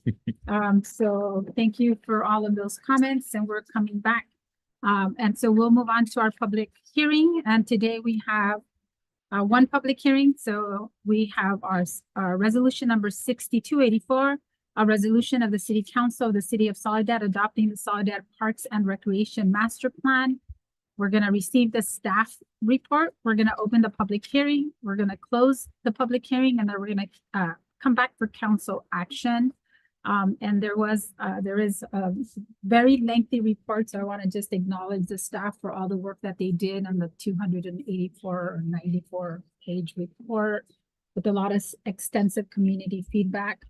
So with that, I will we'll receive the staff report first, and then I will go ahead and open the public comment. So I'll turn it over to Jessica Potts, our Rec and Parks Director. Good evening, Mayor and council members. Thank you for the opportunity to present the Soledad Parks and Recreation Master Plan. Tonight, we're asking for the adoption of a plan. Are we ready? Sorry.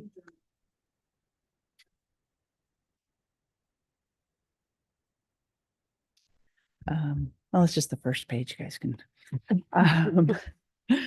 We're asking for the adoption of a plan that represents nearly 3 years of work, extensive community engagement, and most importantly, a strong set of park standards that will guide development in Soledad for the next 20 years.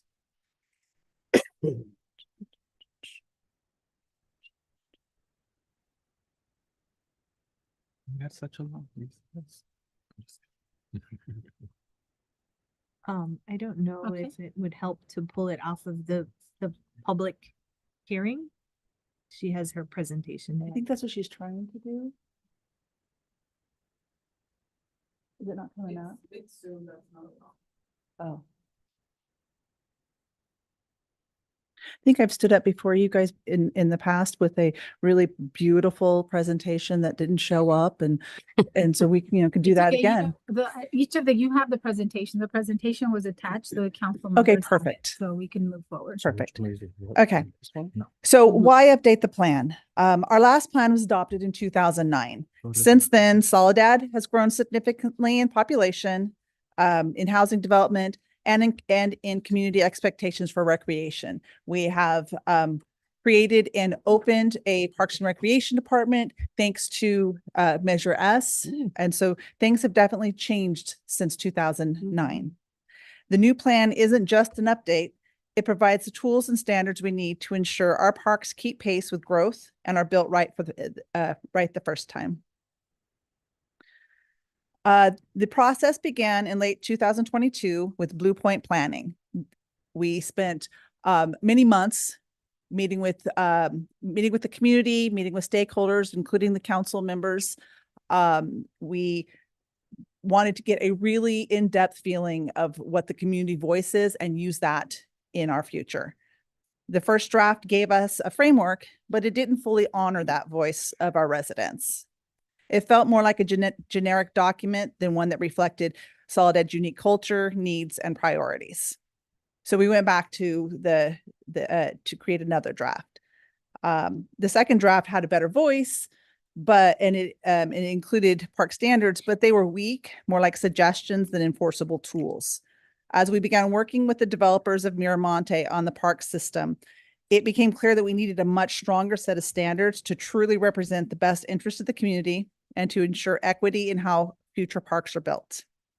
That's when we brought in BFS Landscape Architects in 2024. BFS has a deep expertise in the field and a pulse on best practices statewide. They helped us to take the community input we had gathered and translate it into clear, enforceable park standards that give the city real leverage with developers and make us far more competitive for grants. So while this process took time, it was necessary. We didn't just want a plan on paper. We needed a plan that truly represents Soledad and gives us the tools to shape our future. Keep going. Do that. Next. To make sure this plan reflected the community's priorities, we engaged more than 800 residents through surveys, workshops, and pop-up events.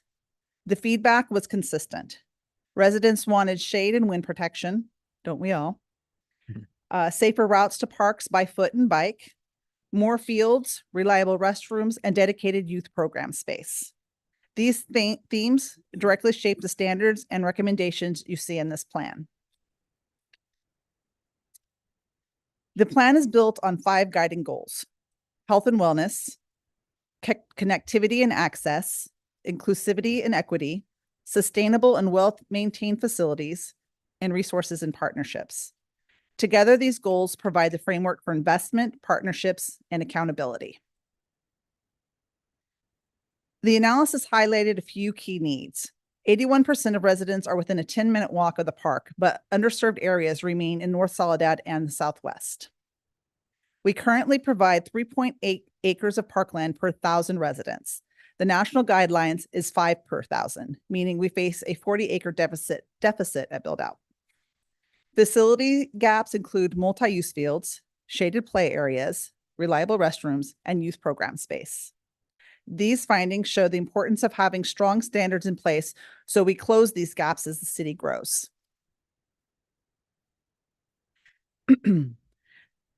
Park standards are the foundation. They ensure that as Soledad grows, parks are built right the first time. In 2009, our standards were vague. They listed amenities in general terms and didn't give the city much leverage with developers. In 2025, this plan establishes clear, enforceable standards. This means future parks won't be just leftover green space. They'll be designed to meet Soledad's needs with consistency and equity. The 2025 plan has clear requirements for size, service area, and amenities. This makes it easier to match the right kind of park with the highest standards of amenities and sets expectations for both developers and the cities. Example of park classification enhancements vary for the park size and need, and include anything from furniture to recreational opportunities. The original park standards, some examples, the original park standards did not include pocket parks. We do have quite a few in our area. Our park system currently has 19 parks, including pocket parks. We are looking to expand, which will also include pocket parks. If you look at the picture there that I'm showing is Calle Valverde Park, beautiful little pocket park with no amenities.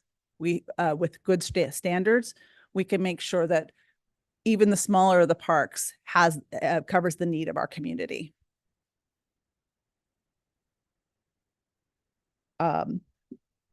Same thing with neighborhood parks. While we have a really beautiful new neighborhood park, Orchard Lane Park, we also have many neighborhood parks that are also just basic with basic amenities, some of them with playgrounds, some without, some with basic furnishing, some without. And so with a strong park standards, again, we make sure that when a developer comes in, we have a set of criteria that they follow that gives us the best product that we can provide for our community.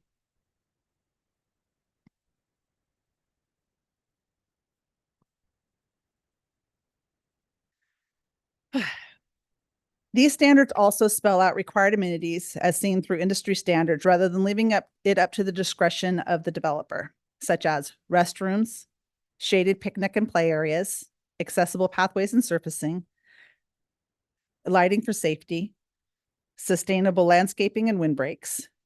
These are no longer optional extras. They're baseline requirements, ensuring every park meets community expectations. This is especially critical for new growth areas like Miramonte. With these adopted standards, the city can require developers to deliver complete, fully functional parks, not just open grass. This means our residents get parks that are usable, safe, and equitable across all neighborhoods. The master plan also provides a phased implementation strategy. The categories are near term, which is 0 to 2 years. So these are quick wins like restroom repairs and shade. Midterm, 3 to 5 years, which is improved sports field lighting, trail connections, and then long-term, 6 to 20 years, would be new park acquisition, particularly in growth areas.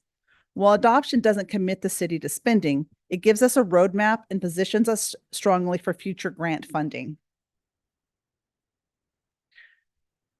In August, we took this to the Planning Commission, and tonight we're asking council to adopt the plan. Adoption means the standards are officially in place and immediately available to guide development reviews and future investments.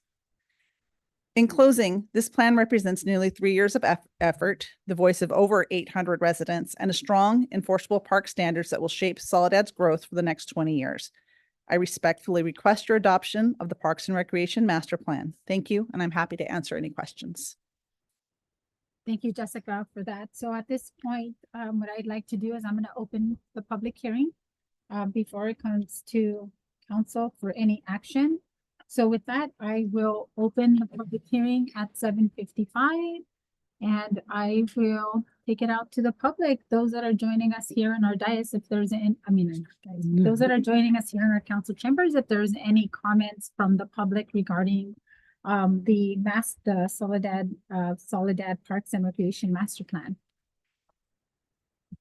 Okay, seeing none, then I will take it out to those that are joining us via Zoom. There's any members of the public joining us via Zoom that'd like to make comments on our public hearing on resolution number 6284, the City of Soledad adopting the Soledad Parks and Recreation Master Plan. Okay, I see no hands raised, so I will close the public hearing at 7:56. And I will bring it to the council for comments first before we take action. And so, council, let me start with Councilwoman Bañuelos. If you have any questions, or we'll do questions and comments at the same time in regards to the massive document that we have before us. Jessica, thank you so much for just the time and effort and all that. You know, thank you. I know that Bree helped you and everyone else, but thank you so much. My question to you is, I know that it's the master plan. Are we also planning something? Because I know that parks right now, especially more Santana Park, these are the parks that I go to and I take my grandbabies, there's a lot of parks that need maintenance. Are we setting a precedence to have those repairs as well? Because I know that we need to have those fixed and maintenance, because I have my grandson that is a runner. So I know that there's a lot of parks that are secure and contained. So these are some of the parks that need maintenance as well. And then also there's the Johnson Park that has no amenities. It's the one that's kind of hidden, the Pocket Park as well. Something that, you know, I wanted to kind of ask you, you know, are we planning something in a budget to maintenance these parks now? And so can. I was going to say, could I answer that question? Yeah. And then we'll just kind of, so Megan will answer the question, but if there's questions specifically to parks that need the maintenance, let's put that separately, because we have the master plan that has the goals and the frameworks, and that's differently than it's going to talk about there's a maintenance component and all of that needs to be done. So, but if there's specific yeah. current parks, and that's different than what we're approving right now. So just want to be clear that as we go, council, make sure that it's focused on the master plan discussion. So I do apologize. So that's part of the master plan too. Is like if it's part of the master plan to have that maintenance services too. I'll answer really quick and then turn it over to Megan. Yeah. As a part of the process, a full inventory was done of all of the parks, noting deficiencies as well as pluses. And while this is more of a general guideline, I think that's where Megan's getting ready to come in. Yeah, I was going to say, I think this is a very zoomed out 20-year plan, but it does talk about maintaining parks is definitely one of the goals. If you have a specific need, just Public Works has their iWorks where people can respond to like if there's a repair that's needed. You can also reach out to me and we can take a look at it, because some of the things are part of what the maintenance staff does daily. things that involve investment. There was a lot of feedback in the strategic plan, which we hope to get you a draft if not Friday, on Monday, ahead of, when we come back. So you have a little bit more time to review it.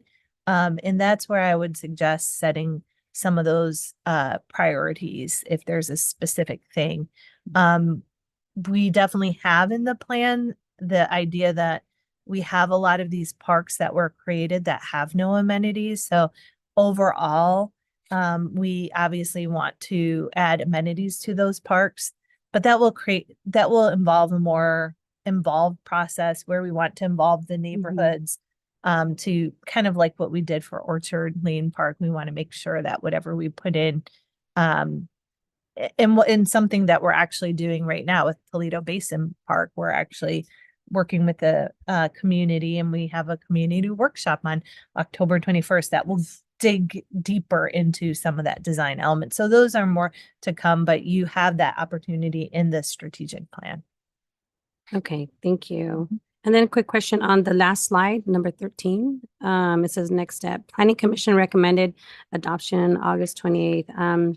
Was it a 3-1 vote or all in favor of All in favor. adopting? All in favor. Okay, thank you.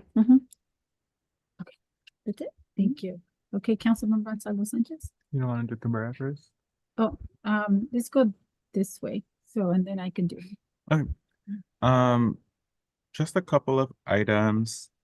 I'm for the park amenities.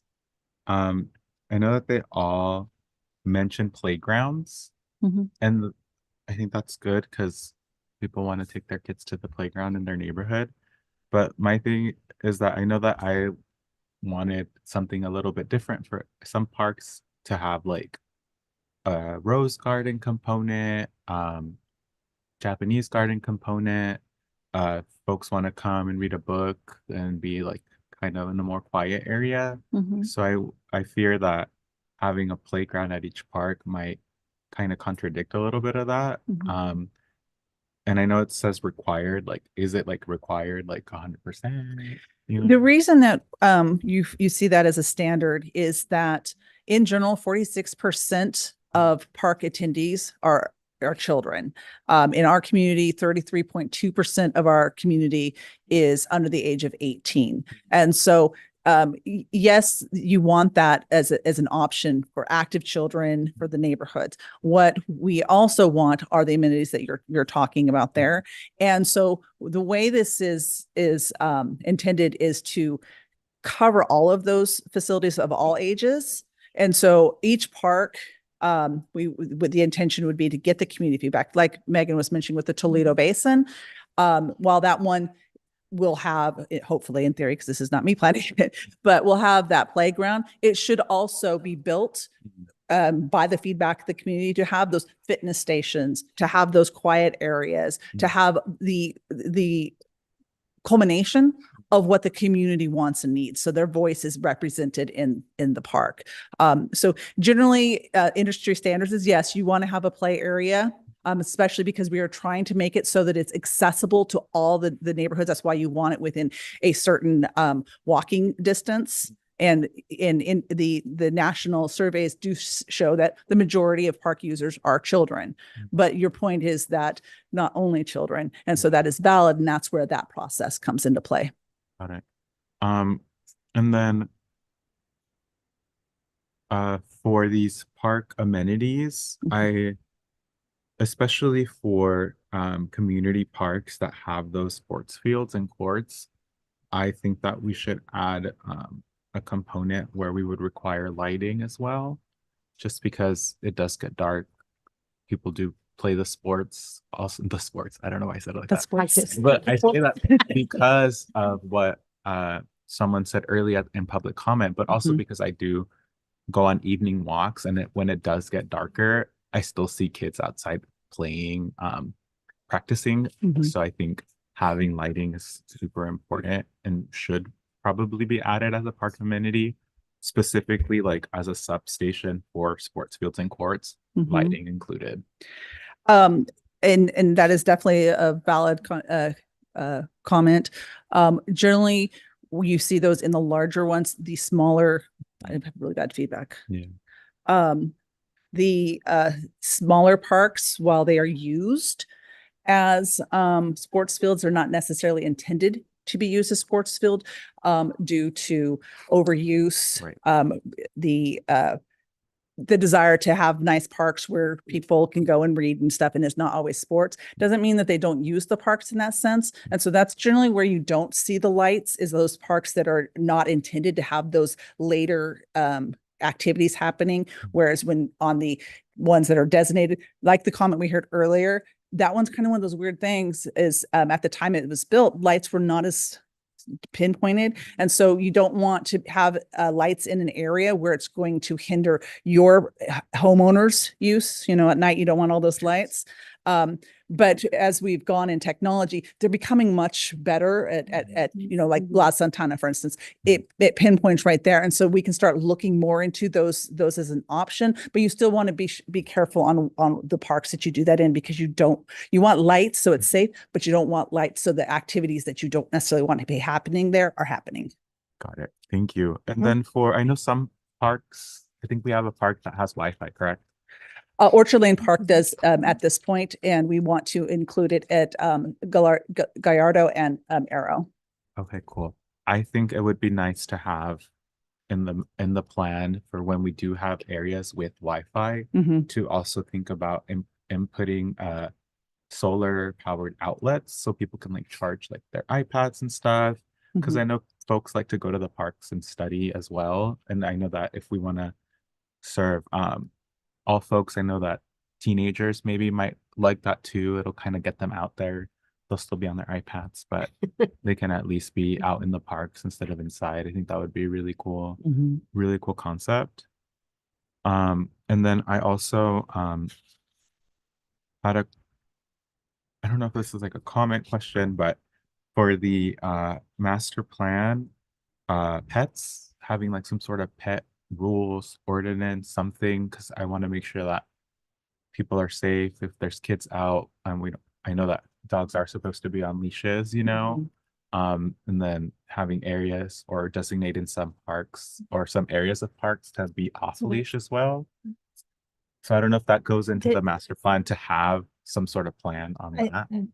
That is coming back to us. So that is included in the report in the policy section, to have the pet, for us to come back and look at a ordinance for the parks. So that is part of the plan that we're going to approve. And then there's different sections, and we have to talk about when that comes back to us, but it is part of that. Yeah, I think that's in our work program, is to take a look at, as the mayor mentioned, those policies. And then also, I think there's a language about off leash opportunities in larger parks. In terms of the standards, we do have a standard when we have the sports parks. We would have lighting as part of the requirement, but as Jessica said,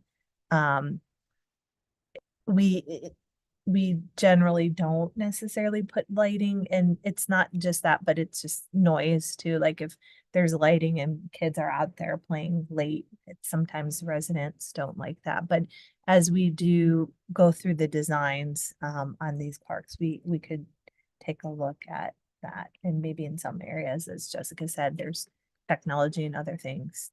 I think we could incorporate the comment, which I think is a good one. There is something about adequate lighting and safety, and that we need to install better lighting in many of our existing parks. But I think the idea of adding Wi-Fi and other connectivity in our parks and incorporating that, I don't think we've really touched upon that. So I think that's a good addition to the master plan. So I think we could add that. Under that would be under the goal 2, connectivity and access. Yeah, under the I goals. think we could put it there. And then final kind of comments a little bit. I'm really excited about this, and I know that we're going to have a lot of really good opportunities to have more parks and more activities. And but also I know that technically I'm at large, right? But we did move to districts as well. And I do want to point out that the majority of the parks right now are in District 2 and District 3. And so District 1, where I technically live in, and District 4 don't have that many parks, and there's not going to be parks created in those areas right anymore, you know? So I think it's good to like, I'm excited for Toledo Basin, but I just hope that we can still improve the existing parks, like Veterans Park, for example, and Joe Ledesma Park. And then I also found out through doing research that Cesar Chavez Park is part of District 1, so I thought it was funny that it kind of goes around. But yeah, that was it.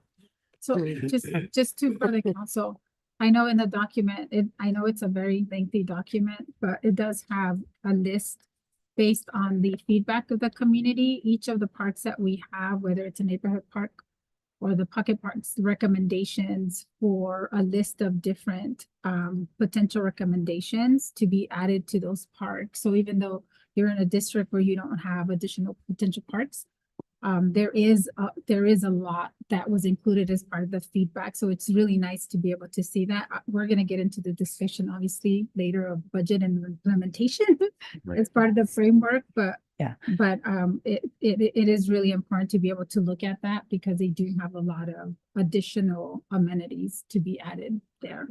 To add to that, yes, there is a CIP plan in there. There are recommendations. There are, as I said, inventories with deficiencies. But the master plan itself is really more of an overarching guideline. And then we take that, and that's where that strategic plan that, like Megan mentioned, comes in, is then you say, okay, our priorities of all these things are Veterans Park or, you know, Got it. Okay. so on and so forth. That's why they weren't ranked. That's why, Okay. yes, so this is your guideline for the next 20 years. Things are definitely going to change. So we don't want to be too specific in it. Whereas the strategic plan is where we are very specific. Okay. And Veterans Park does have a monument, just to be noted. That was noted as part of the feedback from the community to be included in the future was that monument. And I believe that's on the strategic plan as well. Cool. Yeah. I think that's it, right? Councilmember Caldera. Well, I guess I'm last. No, in Mayor which- Pro Tem. Oh, okay. Well, anyways, that's the beauty of going last because everybody's asked the questions or made the comments. But anyways, I do have a couple of comments here or questions. I know a couple of months ago we had somebody presented those panels. Are those going to be integrated on those parks that are coming in? Yes, I'm working on it. Okay. Yes. Yep. And It was Orchard and Frosty. Yes, and then as we develop and we have funding, those are amenities that we would like to see more widely included. additional Yeah. additional panels on the other parks. Okay. I have been asked the question that do we have any plans on making any kind of like courts for pickleball? So what what we've included in the amenities section with the courts is a multi-use court. Okay. Which then, Tennis. yeah, that way it's not only for you and the pickleball Yeah. player, and I'm sorry, you as the basketball player can't do anything. It's a multi-use court that's going to be able to incorporate many things. And we're hope that is a part of almost every park is an option of some sort like that. Okay. Well, that was it. You know, now for the future, are we gonna have any more parks that are locked down and just exclusive to some certain sport? You know, because I've a lot of the complaints that I've gotten is people they're not open to being put up like in the back burner, you know, waiting for permission to go into a park or something like that. So I mean, I think in the future, I suggest that maybe they should be open all the time. I don't know, maybe that's a question to for Megan.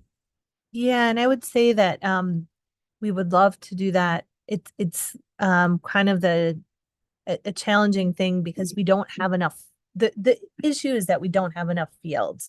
So the fields that we have are really used, and so we have to protect them from a maintenance perspective, because if we open them up, they would be in such poor shape that all the sports teams would complain. And so I think our goal moving forward, and we have some opportunity with Miramonte, is to have more sports fields, so we Okay. don't have to lock them down as much as we do. We also have to let the fields rest. Like we lock down Boston soccer fields in the winter time because we have to let them rest for spring. So but we are aware, and we are looking. I mean, Jessica has tried to do things like have open field days and other things, and we're looking to do more of that as we have the staffing to do that. But the reason why we lock it down is really it's a maintenance, and that we don't have enough of those sports fields, so we're protecting the ones we have for good play. Yeah. About a year ago, I did a presentation on that question exactly. And if okay with Megan, if you want to have that conversation, I could share that with you, Yeah, because that it was would be before you great. came on. Okay, yeah, well, maybe I should rephrase myself, not add any more additional parks that are locked down, I mean, and I see your point, that the parks, the greens Lots of and abuse, the grass it has to be kept nice, Yeah. because we invest so much money. Mm-hmm. I understand that. The park system that is in the works has a lot of options and opportunities. Eventually, we would like to see here in Soledad a sports complex, a sports dedicated that has has soccer, has baseball. One of the feedbacks that we do get frequently, and I think Councilmember Soto Sanchez can answer to this as well, is he's like, what is we don't have any adult size baseball fields or softball fields. The fields that we have right now are youth sized, and so that used to be, you probably remember, was an adult size field, but in order to accommodate those, they broke it down into 3. We need to make that as a thing too, which is actually a part of the plan, hopefully. At that point, we do have to take into consideration use and care versus access, because the use is so large. It does need time to rest to be able to keep those nice quality fields. I mean, I would like to say we have some of the best fields in the area, and that's because we care for them and we make sure that they're protected. Well, that's all I have. Thank you. Appreciate it. Thank you for noting that. That was on my notes too, so thank you for saying that. Okay, Councilmember, Mayor Pro Tem. Yes, thank you. Jessica, that is a very extensive, comprehensive, and beautiful document. I want to thank you for many things that are included, but particularly for the different types of plants and trees that you guys put there. Also, one of the things that I've been saying all the time is that if we have a water proclamation plan, water treatment plan, then we should have something related to that. And you guys are looking at creating what is it called? Let me see if I put it correctly, a Salinas River Park. And I will again insist that we should look into a water park in that area. So we have the water, we're not using it, let's use it in that area. Then there is another thing that it's just me. Nothing wrong, but it's just me. In the community profile, when we talk about people and the demographics, and we separate the residents by age. I don't know if it's possible, but I would like to see numbers. I don't like when we said 3.7% of the residents are this. And I'm always asking, what is that 0.7%? Is that a one person or two individuals? And I know it might not be possible because it is something that we're going to present as a report, but I just wanted to say that. there is another one in the same in the demographics.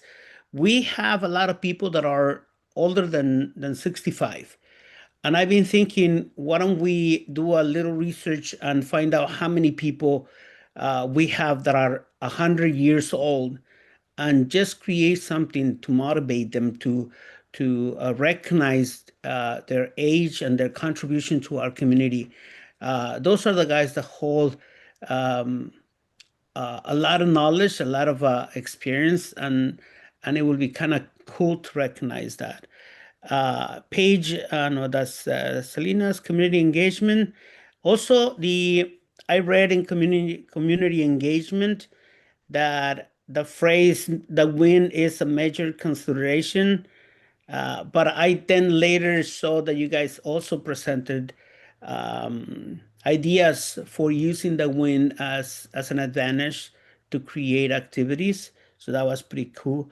And then we talk about connecting people with parks. And I noticed if you look at the map on 6.28, the lower part of Soledad by Bosti area only have one park, and then the upper side where the Veterans Park is, all that area, the only accessible park is the Veterans. Most of the little parks and little areas, green areas, are adjacent to the Orchard Lane. So there's a lot of little like San Antonio, Santa Barbara. There's a lot of little connections, and maybe when I was thinking about connecting the people with parks, maybe create a pathway that people can utilize for walking and things. Like there's an area right there on La Colina that separates the houses. There is a way to cross to the other side. It's not a street. It's just like Alley? an alley. So and there's a lot of like Santa Barbara is in between the houses, so there's a lot of little spaces that we can utilize for people to walk and do bike riding. And the last thing that I want to say is that there's a lot of mention about grants and possibilities, but we don't have a strong riding team, I think.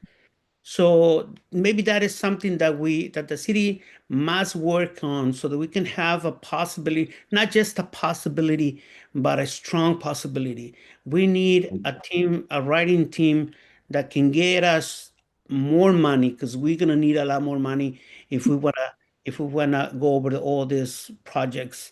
The last thing that I'm gonna say is with outside activities. I don't know if you remember the ninja courses, or I don't remember what it is. It's like a ninja. The company is Greenfields something. Maybe that is something that we can take a look at it, so that people with disabilities, people with limitations, can have something outside in open areas to do exercises, to lift weights and other things. So thank you so much for all the work, and that is an impressive document with impressive goals, and I hope that we can accomplish most of them in the next few years. I know there's some of them are probably longer term than others, but let's see how much we can do. You guys have a team of innovative people and young people that can think outside the box, and I think we can get more. So thank you so much for the work for you and all the team that is behind you or in this project. Thank you. And it's a ninja obstacle course. I've seen them at the conferences, and they're really, really super cool. But there's also just so many different outdoor fitness options there, and that is definitely a part of the amenities that are listed in the standards. And then to speak to the fact that the park system is not equal, as Councilmember Ansaldo Sanchez also said, and you've pointed out that some of the older areas, they don't have that. And that's why it is so important to have a strong park standards is so that any future development doesn't end up like that. But you see, I can see now the use of bike lines so that we can connect those with and walking trails, so we can connect those areas with parks and recreation. The one thing that I didn't see is outdoor soccer, like indoor soccer. We used to have that years ago. Maybe you can bring it back. So Mayor Pro Tem, so the soccer is on the out, I think there was an outdoor soccer throughout the There's a lot of, there's a lot of, yeah. there was a lot of feedback Yeah. on the soccer throughout the whole document. We don't, I think what is the indoor. Indoor and soccer our is facility not- is not, indoor. yeah, to protect our facility, and all the work that we put into it. Oh.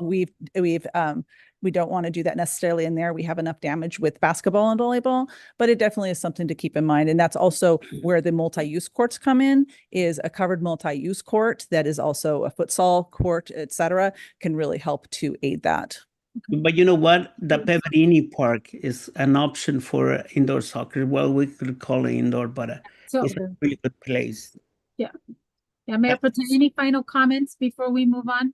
No, that's it. Thank Okay, you. thank you for all your great comments. Okay, so I have my comments before we conclude, and then if there's any final, so I do want to say thank you again. I know it was an extensive document, but thank you for mentioning that's the reason why this is before us, and the importance of really reviewing the standards that we have. And it's a lengthy document, but it's an important document because prior to 2009, we didn't have all that, and the creation of all these pocket parks that don't have any of those amenities is because there was a plan that was adopted without those set of specific standards. So thank you for all the great work and putting all that together. I'm gonna make some comments, but I do have some proposed edits, and I know Megan, I gave my proposed edits to Megan and she gave it to the council as well. So you guys have that before you as well. And I know some of those already have been, included and discussed. But those are in regards to the goals, and I focus really on the goals because that's what is going to drive us in terms of where we're gonna move forward. Once we start looking at the prioritization of what we're gonna do, and obviously it's gonna be based on the funding and all of that. So, well, let me start with the goals and some of my proposed edits to the master plan. So I'll start with goal 1, which is on health and wellness, and there was a lot that was provided. But in terms of the outdoor fitness portion of it, because I know that was throughout the document that was provided as feedback from the community, but I just wanted to make sure that I was incorporated also under the balanced activities and spaces. So it's called out to incorporate adult outdoor fitness equipment wherever possible, to encourage exercise, physical activity, and healthy living, that's part of our goal. Access existing parks and integrate community gardens or other green spaces to create peaceful, welcoming environments for people of all ages. I know that we have it throughout the park, throughout the master plan, but that it's really called out in our goals. And then under goal 2, the connectivity and access, under the safe parks, under 2.4, where we talk about the design, we talked about lighting. I know that was brought up by several of the council members, but I think that's really an important feature, especially when we talk about safety, and that was incorporated into some of the feedback that we saw in the plan from the community. But I would really want to call it out in our goals to install adequate lighting and other essential infrastructure to enhance visibility and safety in the parks, develop and implement a long-term maintenance plan to ensure these features remain functional and well maintained over time. I know there was a question in regards to maintenance. I think it's important for us to be able to understand that if we're going to have parks, they also have to be maintained. And so that has to be part of the goal. And with that, we also want to make sure that we look at that every year when we approve and adopt the budget. So that is part of the budget and the prioritization. And then under goal 3, where we talk about inclusive and equitable, under 3.1, system of parks, assess the existing parks and add components to make them more inclusive, design new parks with inclusive elements for residents of all abilities. And I know that that's discussed throughout some of the portions of the plan, but with Orchard Park, and I know we became the first city in Monterey, well, not the first city, the first city in South Monterey County to have an inclusive park, but as we have more families that have children with special needs, I think we need to be looking at our park system to ensure that we really design, and we say part of our mission is that we're a city that's inclusive. And that we stay true to that mission to be able to include parks that are inclusive with inclusive elements for children with all abilities. And then my last is under goal 5, resources and partnerships. I know that there's elements of that already in the plan, but really to engage youth and seniors as active partners in regularly assessing park facilities and programs to ensure they effectively meet the evolving recreational needs of the community. And as you mentioned, this is a 20-year plan. So we want to be as flexible, but we also want to be focused.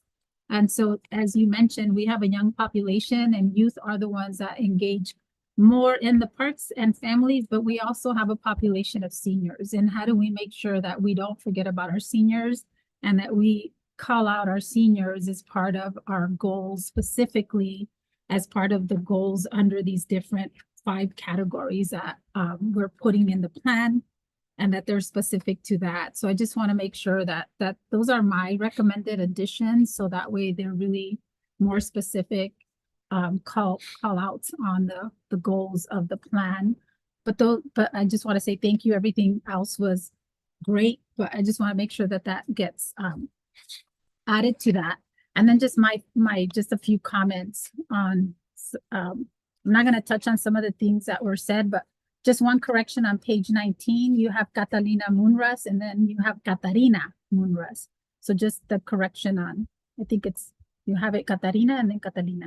So I think it's Catalina. Good catch. Yeah. I was like, oh, no, it's Catalina. And then the other comment to me on the partnerships, and I don't know if I overlooked it, but CDCR has those ball fields. I know that we have partnerships with the school district, we have MOUs, but in potential partnerships in the future is also looking at, I don't know whether they use them or not, but how do we make sure that we entertain a conversation with them about utilization of their ball fields, right? Because they are there. They're a little bit far away, but in terms of adults, that we don't have those amenities here, but they're adjacent to us. And we do have a relationship with CDCR. So that could be a potential partnership to be able to do that. I know we haven't talked a lot about the undeveloped parks and potential park sites. Those are all included there. I know that we're going to come back and prioritize because we don't have money for everything. So that'll come back. I know they talked about also the central permitting process for parks and special events. I know that was really important feedback that was provided. So part of, as we move forward, how do we really have a centralized permitting process that is user-friendly for our residents to be able to have the parks secured and rental of the parks and the spaces. And just, I know there was some computers and internet kind of discussions. We already have the computer classes in the rec center. How do we really look for more utilization of the computer class, enhance some of those? And let me see, I think everything else you guys talked about. And under the blue zones, I don't know. I mean, I know that you worked with them already in the past to get designation, Jessica, but I mean, they already, let's say Monterey County is already a blue zone designation and they're done with their job. But is there a way that, especially on the climate resiliency piece, and health and wellness portion of our goal 1, would it be possible to look at having a citywide, like King City has a citywide blue zone certification? I think that would be more of a city goal than a Parks and Recreation goal. Okay. And then just a few more, but on the expansion of the partnerships with the land trust, I think we've talked about that before, but just including also the regional land trusts that we have to be able to look at how do we create those hikes and trails and including them. And my last one is also, I know we have TAMSI there because TAMSI is included in a lot of the documents of the bikes and trails and all of that. But I also I don't think I saw MST, and MST is also a source of transportation throughout our city. And when we look at accessibility and making sure that people can get to our parks, I think not forgetting the active transportation, MST is also part of that. Mhm. Okay.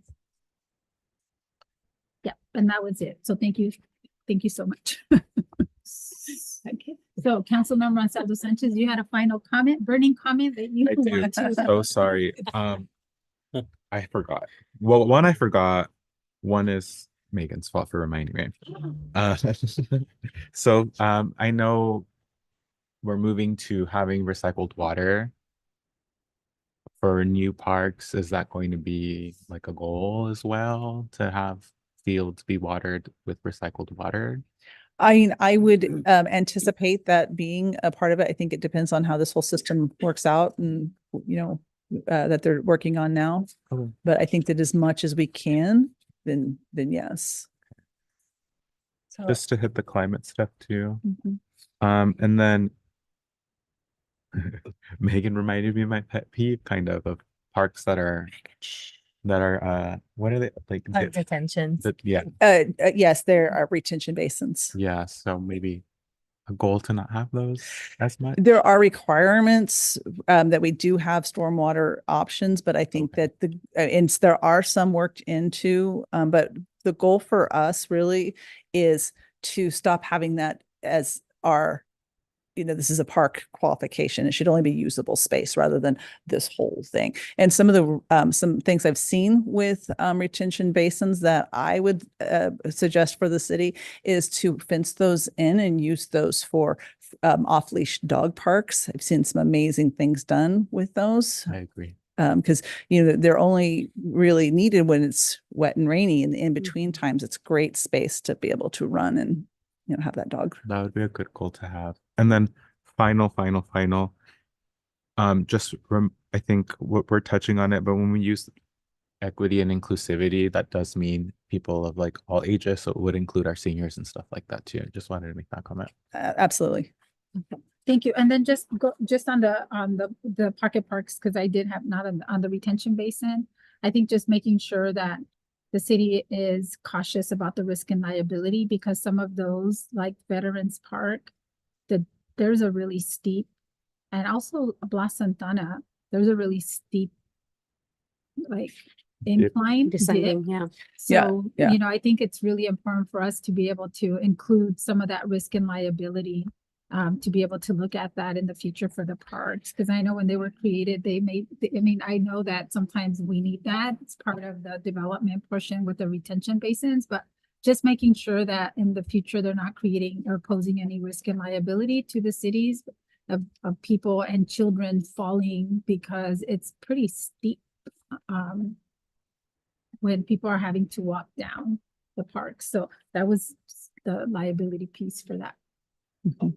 Okay. So with that, council, then, Megan, my question on table 1, I know it talks about the goals and then the implementation piece.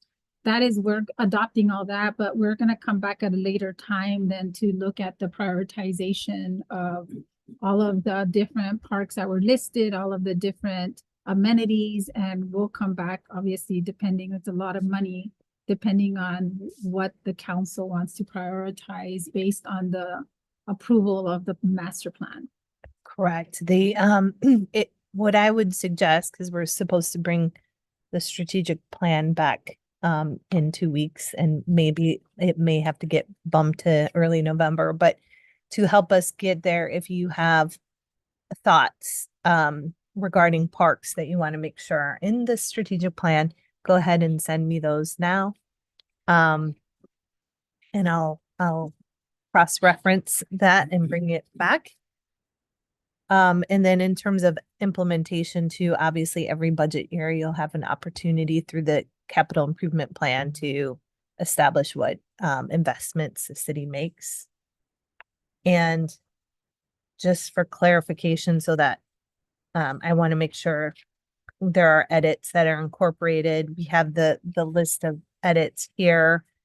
Some of the things I think are things that we can do not don't have to be in the plan, but I think there was a couple of things that we can add in addition to the yellow. I think just making sure that we have an action regarding internet and Wi-Fi and having opportunity or, investigating the opportunities for charging stations. So folks can plug in at the parks. We'll have to refine that language, but the concept will be in there. And then I do think the recycled water, one it's a huge investment, should go in there. So Megan, on the internet, Wi-Fi and charging stations, we'll put it under the connectivity and Yep. access under goal 2. And then the other one, which one? The recycling, that would go under the goal of well-maintained parks. I think there's safe. Is it under goal 3? No. 4. 4. It's under goal 4, which is sustainable, resilient, and well-maintained parks. And then I think some of the other things are probably things for follow-up, but don't necessarily need to go. Oh, and one other thing, I think there's in the community center piece, we probably should just kind of carry through the internet Wi-Fi to the accessibility of the computer lab. That you mentioned, I think that can go in the. Where would that go under the goals? Where did we put the community center section? I forgot. It's the top of my head. Well, we can just. And center section, so we can add it here. Yeah. Each center section, we can add the computer lab. Yeah, and then I think the Big Sur land, we can probably beef up the partnership and resources section about the grant writing, the Big Sur, because I heard that from council member or Mayor Pro Tem Cabrera and the Big Sur Land Trust, so we can add that. And then I think the other things are things that we can just take a look at, like the ball fields. I'm not sure if we can do that, so we'll just look into that. The permitting process. We understand your point, and I think that's reflected in the plan about opening up fields where we can. The blue zone is probably a strategic plan thing. And MST, I think that is going to be in the general plan. I think a lot of discussions about circulation. I think you had, maybe it can be on the TAMSI section, because you had a TAMSI section in here. Okay. With the, you had it under the active transportation. Active transportation. Yeah, if we can put it under the active transportation section. This one might be different though. Active transportation is biking and pedestrian. But maybe we have like a general transportation section, I think, that talks about getting transportation to recreational programming. So we could probably add the MST piece there. And I think those, and then lastly, I just wanted to acknowledge that we're gonna modify the acknowledgement page to incorporate we had a lot of people involved and delete the plan advisory committee because it was more of an informal thing. So we'll just put residents and we'll list all of the residents that, actively attended the meetings, if everyone is okay with that. Yeah. Council, so my last, I know in the receptacles, because I know there was a trash a whole thing, Megan, just before we approved this, because I know that we want to move forward, especially, I don't know if it was under the health and wellness, or maybe not. Sustainable and resilient, that we have, because I've seen it in other parks, that we have not just the trash receptacles, but we have the recycling, and then the composting, so that our residents have the ability to be able to do all 3, right? So I know we don't have that currently within our park systems, or even within, we have it within some of our facilities, but not all of our facilities. Yeah, we can look at where we can put that under as an action. I think it would be an action under that goal, but it'd be under the goal 4, which Goal is 4, sustainable and resilient. Yeah. Okay. Would we want to add that to the standards as a requirement? I don't think the standards, but in action moving forward. Yeah, only because we don't have it. So we want to make sure that our parks do have that. I've seen it in others and other parks in other communities throughout Yeah. that we don't have it. Okay, council, so that was a lot. Thank you. I think we had additions to the goals. And I think that's really important because we want to make sure that this is a lot, but we want to make sure we get it right because it's for the next 20 years.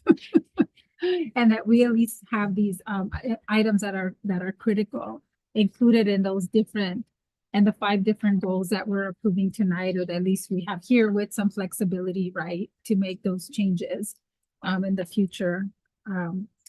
So not to make the changes, sorry, that there's flexibility within the next 20 years as we're approving parks and going back and rehabbing our parks.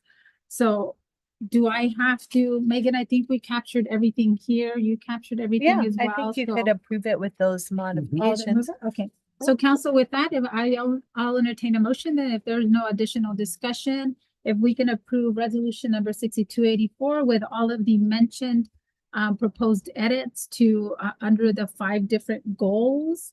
So if I can entertain a resolution with the modification. Motion. I second. Okay, so I have I have a motion by Mayor Pro Tem and a second by Councilwoman Banuelos. So can we get a roll call, please? Mayor Velasquez, Yes.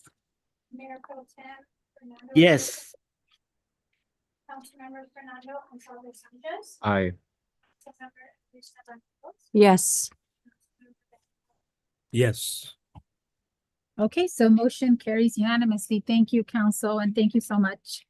Thank you so much, Jessica and all the team and Megan, everyone that worked really hard to put this massive document together for our next 20 years. So I feel good about all the changes that you guys added there. So thank you so much. Okay, so with that, we'll move on to our next item of business, which is now our business item introduction waiver of reading and first reading of title only of ordinance 733, an ordinance of the city council of the city of Soledad announcing findings and approving a plan unit development and vesting tentative subdivision map to allow a 4.5 acre subdivision located on east side of Orchard and Cedar Lane in the R3 residential high density zoning district, APN number 022-522-037. And I will turn this over to Ariana for the staff report. Thank you. Good afternoon, council. I'll be doing a brief presentation on parcel B, which is a planned unit development investing tentative map application for a proposal of 61 new housing units for the city of Soledad. Before I go into the presentation, just for the record, the property owner is here with us and his team, architect with RRM Design. Therefore, if there's any questions for the property owner or the architect after my presentation, they're available to answer questions. As I mentioned, this is a 61 unit housing proposal that has 37 small lot single family homes and 24 multifamily units on a 4 acre site in Soledad off Orchard Lane. The density is 12 to 22 units per acre under our R3 zoning district. That is our highest density zoning district in Soledad. And that property was created through the Summerfield Phase 2 annexation back in 2017.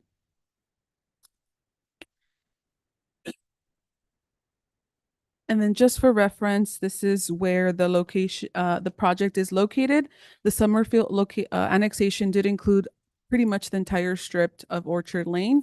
However, for project site purposes, I just simplified it to this section here where in red, you'll see parcel B as a project site.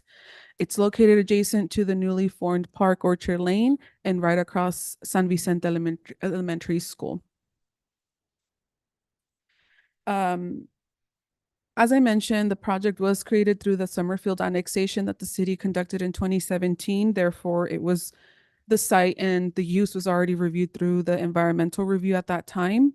Additionally, it does qualify for a Class 32 infill exemption, therefore complying with all the CEQA requirements as it's consistent with the general plan.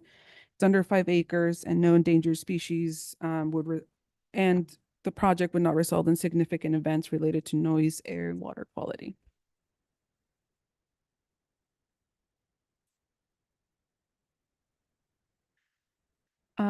Really briefly to explain what a plan development is. Plan development is a type of application that we are able to approve that creates standards and requirements for a specific subdivision and will have to be approved, recommended by the Planning Commission and approved by the City Council for formal adoption through an ordinance. Therefore, today is the introduction and waiving of or reading by title only after the Planning Commission approved it back in, or recommended approval back on September 11th with a 3-1 vote. I think I went ahead of the slide. Oh, yes. The Planning Commission expressed concerns on parking in open space. Staff met with the developer to provide alternatives that reduced, and that resulted in a new proposal that reduced the number of total units from 61 to 59. Therefore, we brought it back to Planning Commission and recommending the original proposal for 61 units, and that's the proposal we're proposing tonight to the City Council.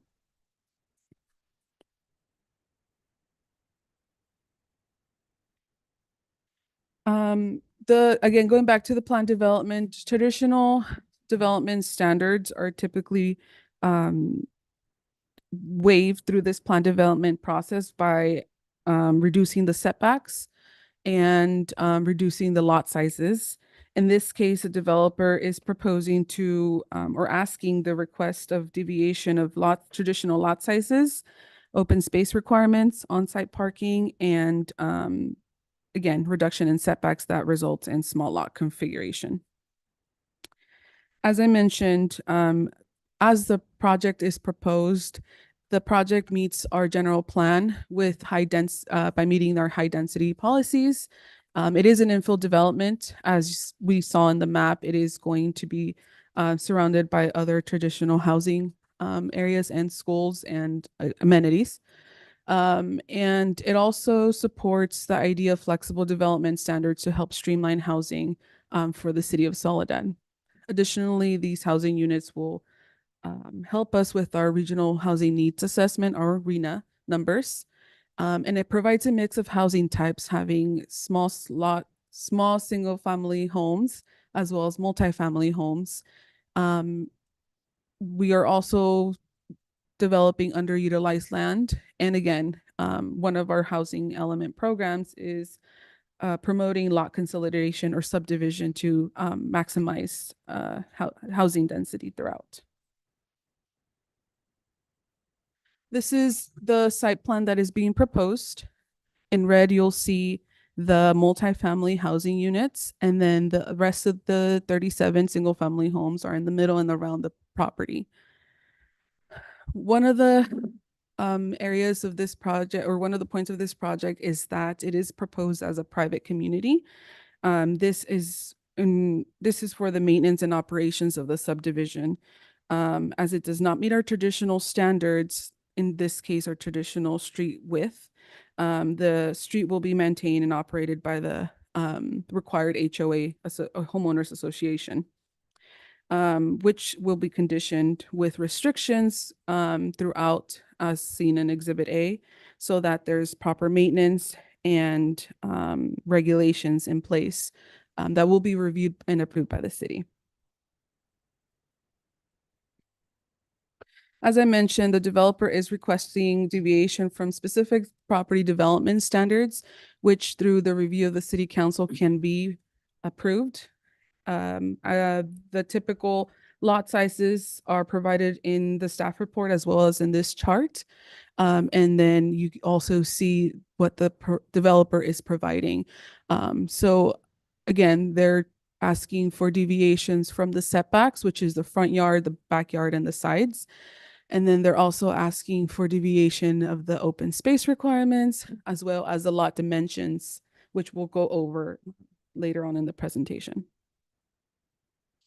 One of the findings to approve a planned unit development is to demonstrate that such modifications, the requested deviations will create a more functional and desirable environment without adversely impacting adjacent property uses, which through a technical analysis and health and safety, staff is recommending approval that the project is proposing a functional and desirable environment by maximizing the number of units and providing essential amenities and being located by other amenities that are benefit to the community. One of the deviations that the developers requesting is deviating from open space. The project developer is providing a 4,800 square foot park for the subdivision, and it's only short 1,300 square feet. However, our staff is recommending to adding an additional condition to provide accessible access from the subdivision to Orchard Lane Park as it is right next door to Orchard Lane. And through conversations with the Planning Commission, and also, I forgot to mention, we also took this presentation to the Affordable Housing Committee. They suggest adding additional access route besides just one to help pedestrian circulation go to and from the housing site and Orchard Lane to have it not just concentrated in one area. So that is one of the conditions that staff is recommending for tonight. Well, then we go into parking and circulation. So while adequate parking has been satisfied by the single family homes, there is a shortfall about 28 spaces for the required 28 parking spaces for the multifamily units. And as a response, it is being proposed as on-street parking. So those 28 parking spaces are to be off the street, but they're proposing it within the street, and we'll get into a map to show exactly where they're located. But as I mentioned, overall, the number of parking units is being exceeded. The minimum requirement is 138 parking spaces, where the developer is providing 162. And this is the visual of where those parking spaces are located. And as you can see, those parking spaces are not a requirement to be on the street. Therefore, the developer is proposing it as a way to alleviate that deviation request as well. Through the Planning Commission and the Affordable Ad Hoc Committee, a suggestion was also made to look at street parking on Orchard Lane as it currently is prohibited. And staff will be moving forward with that recommendation during the review of the offsite improvement plans. So that's something that we're also considering through this review process. As I mentioned, because it's a private development and it goes through the HOA, we are able to put or require to put restrictions. And one of the restrictions that we are focusing on is on parking within the subdivision. Through this map, you'll see that this is an emergency vehicle map where the largest vehicle, which is our ladder truck, is going through the subdivision, where we see that if there's cars parked on the right side of the map, it could interfere with emergency access. Therefore, within those restrictions, we are conditioning or working with the developer to provide language that no cars should be parked on that area, and also provide a partnership within the city and the HOA to help enforce parking, as it can also be an issue throughout the subdivision. So that was a section for plan development and the requests being asked. In addition, the lot consolidation, which is smaller lots, is being requested, where typical residential lots are around 6,000 square feet. This subdivision proposes between 2,000 to 3,800 square feet lots. And that's a variety throughout, because some of them are single family lots, and then others are multifamily lots. And the multifamily lots are actually around 7,000 or 8,000 square feet. So it really goes more for the single family homes. Through the Soledad subdivision ordinance, the city council can approve the reduced lot sizes, provided that the overall density remains unchanged and the design promotes a superior community environment.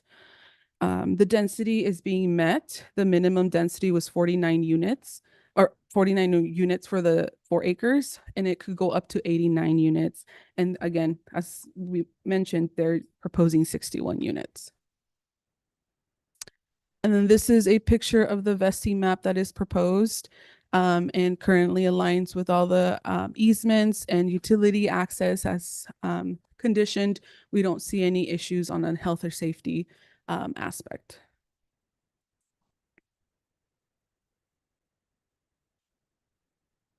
Then this is the architectural elevations that are provided by the developer. Through our design community guidelines, we see that they are satisfied, and therefore we are able to also provide a recommendation for the design features.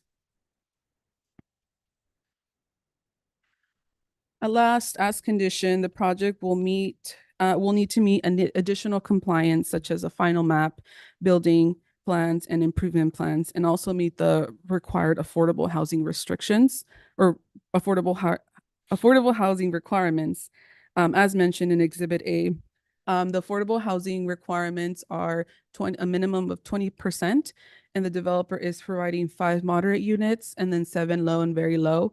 And that agreement will be developed separately, go through the advisory committee, and then be brought back to city council at a later time for final approval. Ultimately, the plan development investing map findings include or show that this project does meet the general plan and housing element consistency, as previously mentioned. It also complies with the CEQA requirements. It is consistent with our R3 zoning standards. Adequate water and sewer and accessibility to the site is available.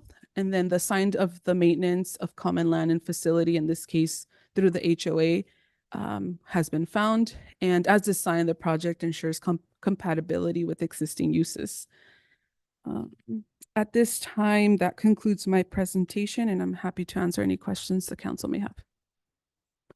Thank you, Ariana, for the presentation. Let me take it out to the community first before we bring it back to the council for questions. So at this time, let me take it out to those that are joining us here in the council chambers. If there's any questions in regards to resolution or to business item 1. Business item 1 with ordinance number 733. Okay, there is no public. Oh, go ahead.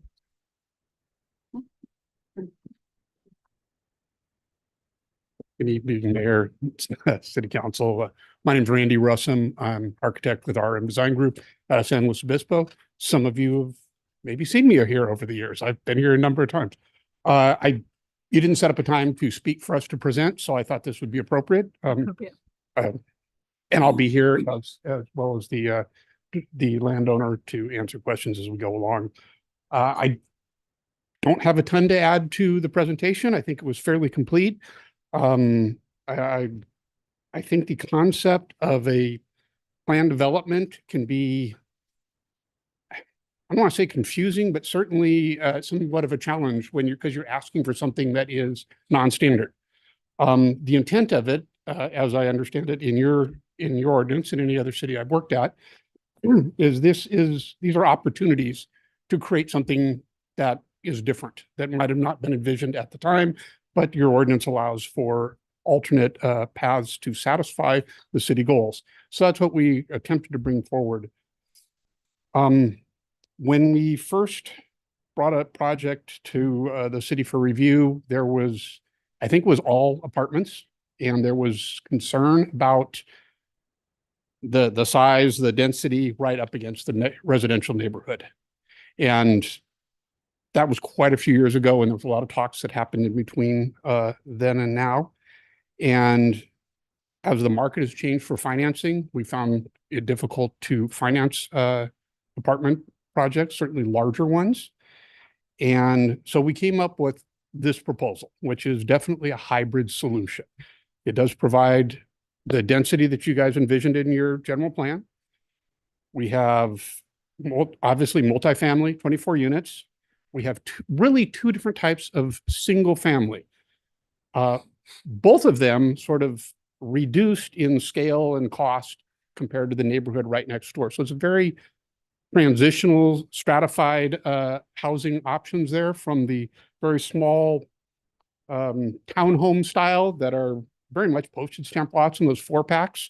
They do all have their own private yards, but that's very small in that case, to a little bit larger, more traditional single family that are around the perimeter of the project.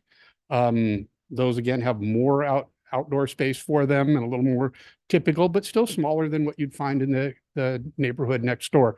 So we believe it provides, well, hopefully provides the type of housing that's needed in the community, because it does give a variety of starter home type options as well as multifamily. Want to talk just briefly about some of the concerns that sometimes come up. We talk about private streets here.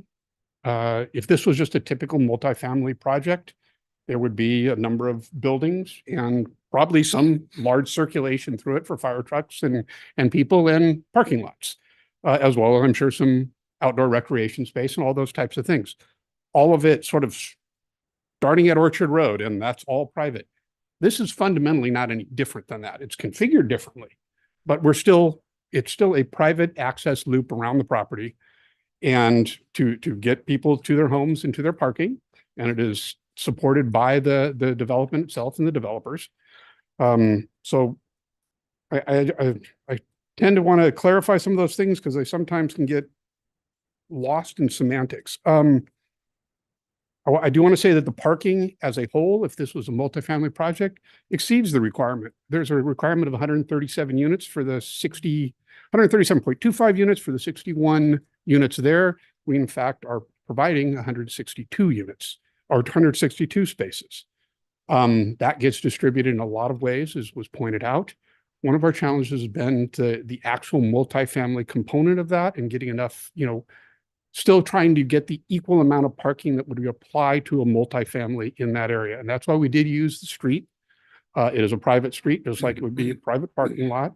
And to note is, on the street where those are shown, none of the single family residences, doors or driveways or anything about that. That's a back fence. So it wouldn't be that would be, I'm sure people could park, hop the fence, do things, but in general, it's a discouragement to single family homeowners and their guests using those spots. So they really do become dedicated to the multifamily. But, again, there's not assigned parking anywhere, at least as it's currently envisioned.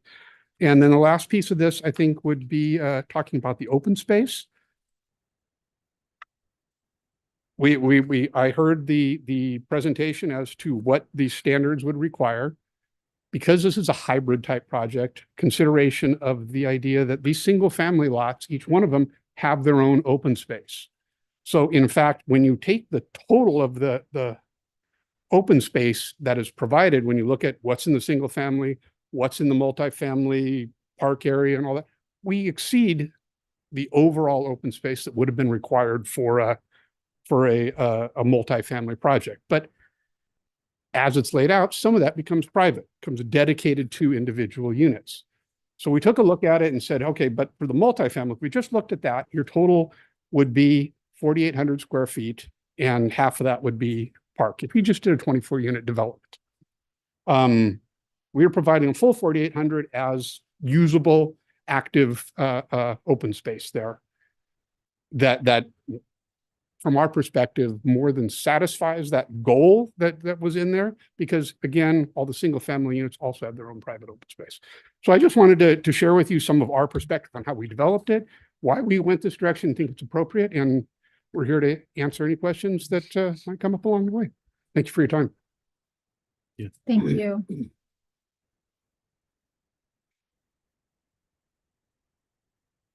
Okay, no additional public comments? Okay, so let me take it out to those that are joining us via Zoom to see if there's any public comments for those that are joining us via Zoom. Hold on, let me just get to my screen here. I have too many screens open. Okay, so any comments from those that are joining us via Zoom? And I don't see any hands raised. No. So I will close the public, thank you, Diego. I will close the public comment. And then I will bring it back to the council for questions. Questions or comments, and I'll start with Councilmember Caldera. Go first today, for now. Yeah. Now, given the size of the houses here, are those gonna be like an affordable, So majority of them, so they're out of the 61 units, 12 are proposed to be affordable to meet our affordable housing ordinance. The rest would be at market rate. However, when we look at the design of the subdivision, when it comes to small lot subdivisions, and you can apply the affordability by design because there's they're intended for the moderate income or first-time home buyers as an entry-level home, as they're not your typical traditional single-family home that is within a 6,000 square foot lot, therefore more expensive to purchase. so they're like in the middle there? By design, yes, I would say so. However, it really depends on how the market is at the time of construction. Okay. That's all I have. Thank you. Okay, Councilmember Ricardo Sanchez. Surprise, I have a lot of questions. All right, so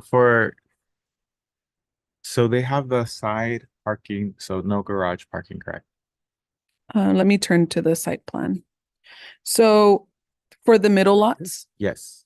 so they have garage parking. And I think one of the conditions that the planning, or actually not think, but the planning commission said no parking within the aisle that is going through the middle of the housing units for the middle lots.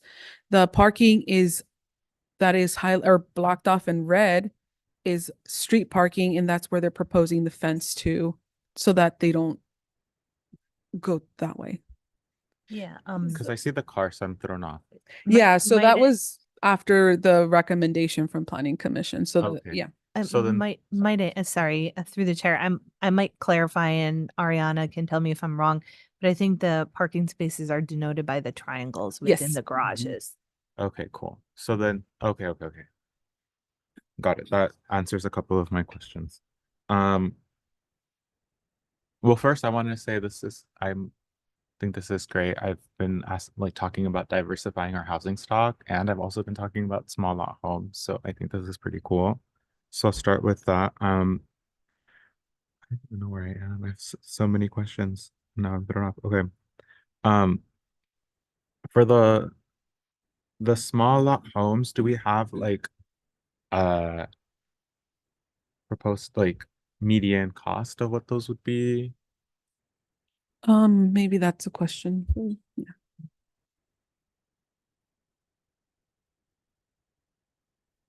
So yeah, in general, I would say they probably would range from 550 to up to 625. And, there might be a couple of the houses in the northeast corner and the southeast corner are on lots that are closer to 4,000 square feet, like 3,800 square feet. So those would be comparable to the Liberty courthouses.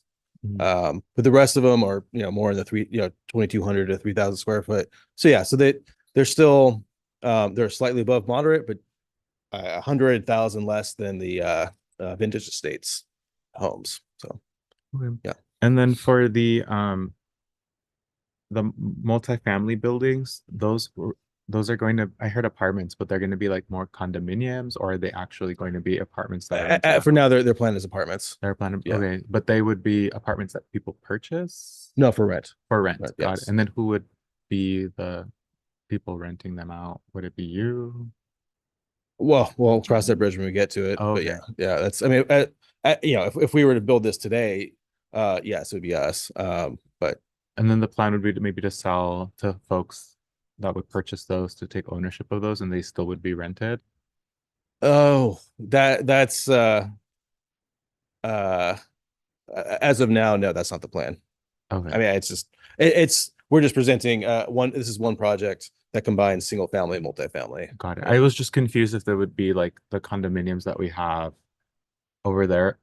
What is it called? Like Las Avalon? Viviendas. Las Viviendas. So I was just trying to figure out if that's what we Okay. were doing here as well, or if they were going to be rented out. No, Okay. these are for rent Got it. apartments.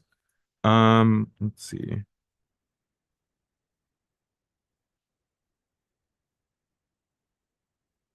And just to add to that, I would compare this to parcel E, which, it's the 104 single family, small lots. And then there's the 40 units, 40 unit apartment complex that Eden Housing is taking. So it's, we could potentially end up in a relationship like that. But as of now, it's that mix, just it's all at this point under one ownership. And then would it be gated? No. No. Oh, I got thrown off by the private. Okay. No, private road as far as maintenance, but Got it. not as far as like a physical barrier of exclusivity. Got it. Yeah. Was it Gardenia, place? Gardenia Place is gated. That's gated, right? So it would not be like that. It would not be like that. You said like Santa Elena. Okay. That was open. Got it. Because I think it would be nice to have those connection points to Orchard Lane Park. So I was wondering if there'd be like a closed door situation, but no, because it's not gated. Right. So it'd be open. Yeah. Okay. Cool.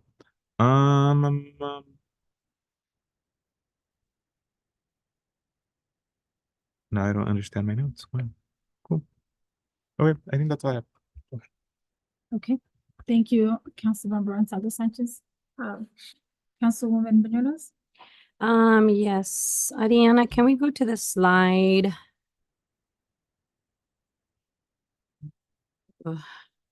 11? Oh, it's right there. is it this one? Yeah. Mhm. So I know that we had discussed it earlier in the week in regards to that.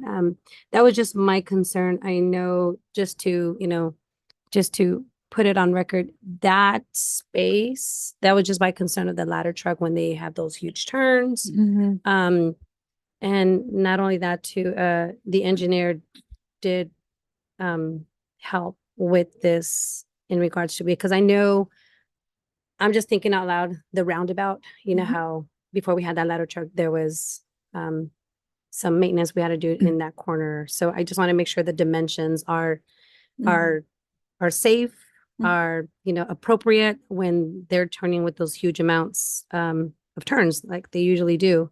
So I mean that's been met, the requirements. Yeah, so Okay. the darker path is actually the path of the ladder truck that they're taking in the subdivision. And this is, I think, the second draft that was then formally approved by the city to make sure that the dimensions were adequate. Okay. And through the chair, I just want to assure the public that we had Chief Lukenbach look at this, and so we got his approval before we move forward because we were concerned about that as well. Yeah, and I think one thing to note, this project initial application was from 2019, and through different multiple, there was a pandemic that may have slowed things down for development, and then staff as well, brought it back and forth and multiple things just to make sure we got the technical part of it. And the last remaining part before we brought it forward was the ladder truck. So we ensured that there was compliance, because back in 2019, I don't think we had the idea of a ladder truck, Right. or maybe there was conversations, but we couldn't really apply it until now. Now we have one. We have to take that into consideration for our future development projects. Okay. And I know that you had mentioned, and we had mentioned it earlier too, there would be access, because I know that there would be, it's not say gated, but access close to the Orchard Lane Park. There'll be 2 access. Okay. We are looking at multiple access points. I know what we're proposing is through a parking lot on the right-hand side corner. And we do see that these are other parking lots that may provide access, but that's something we need to look at to make sure there's no impediments going to a city park as well. Okay. Through the chair, we would I think we would require that the applicant provide that one passage that we've already discussed. We are exploring an additional one, but it may be problematic because of it crosses over some stormwater Mm-hmm. on the park side. So we made it for sure the one, but I think the applicant expressed willingness to look at a secondary it. one. Okay. But we can't guarantee that because there might be impediments on the park side that Mhm. won't make that connection Okay. work. And then if we can go to slide 9, the parking. I know I'm just gonna say it right now because there's always gonna be issues with parking and circulation because you gotta think about school. Mhm. You gotta think about, the neighborhoods around that area too. I mean, I know that we're meeting it because it's 138, but it's provided 162, which is great. The off-street parking, I'm just, I don't know if it's too late or maybe consider if we can go back to 10, because I'm a visual person, and all that in the back, where it says provided parking space, is there a possible way to angle those parking spots rather than just, parallel? On the street? Yeah, on the street? No, No? I Okay. think that would require more space on the street. Okay. Yeah, and it would take away from the design of the lots to Okay. make sure circulation is adequate. When you do angles, there's a wider turn to take into. I see. And so therefore it'll be a big redesign for that Okay. purpose. I think the one thing that is not a nice feature is that even though it's not angled, there is like a notch in there to create like more safety when people park instead of like typical parallel Mhm. parking, you're just on the street, but in this case it's somewhat protected because there's a little bit space coming into it. Mhm. Okay. And then one last question, on the park inside the development. I mean, I just want to throw that out there. If we can consider and maybe using that space and like kind of showing that park as we put in a master plan, something in regards to the pinnacles, something like in rocks formation or something in that area, or just like a garden section on top of what, the proposal is as the park, something reflecting Soledad too, Mhm. and then maybe just the colors of what we use here, for the city, our culture and the pinnacles to kind of implement that. So Mhm. just an idea. That's all. Okay. Thank you. Thank you. Thank you. Thank you. Mayor Pro Tem? I just had one comment, and I think I made that comment also in our committee. That I would like to see Orchard Lane, and maybe I know it's not part of this discussion, but maybe other streets that have a no parking zone. In this case, Orchard Lane is a huge street with no parking on the right side going south-north, and it will be in favor of all of us who live in that area to have both sides parking, except for the Jack Francione area where people get crazy when they take their children. But if we open up those parking lot lines, will be a lot better for us, because if somebody has a party, usually every weekend, then all of us lose our spaces, and we have to park outside or somewhere else so that we can come back when the party is gone. But that would be very useful for the residents in that area and for most of us who live there. Mhm. Thank you. Yeah, thank you.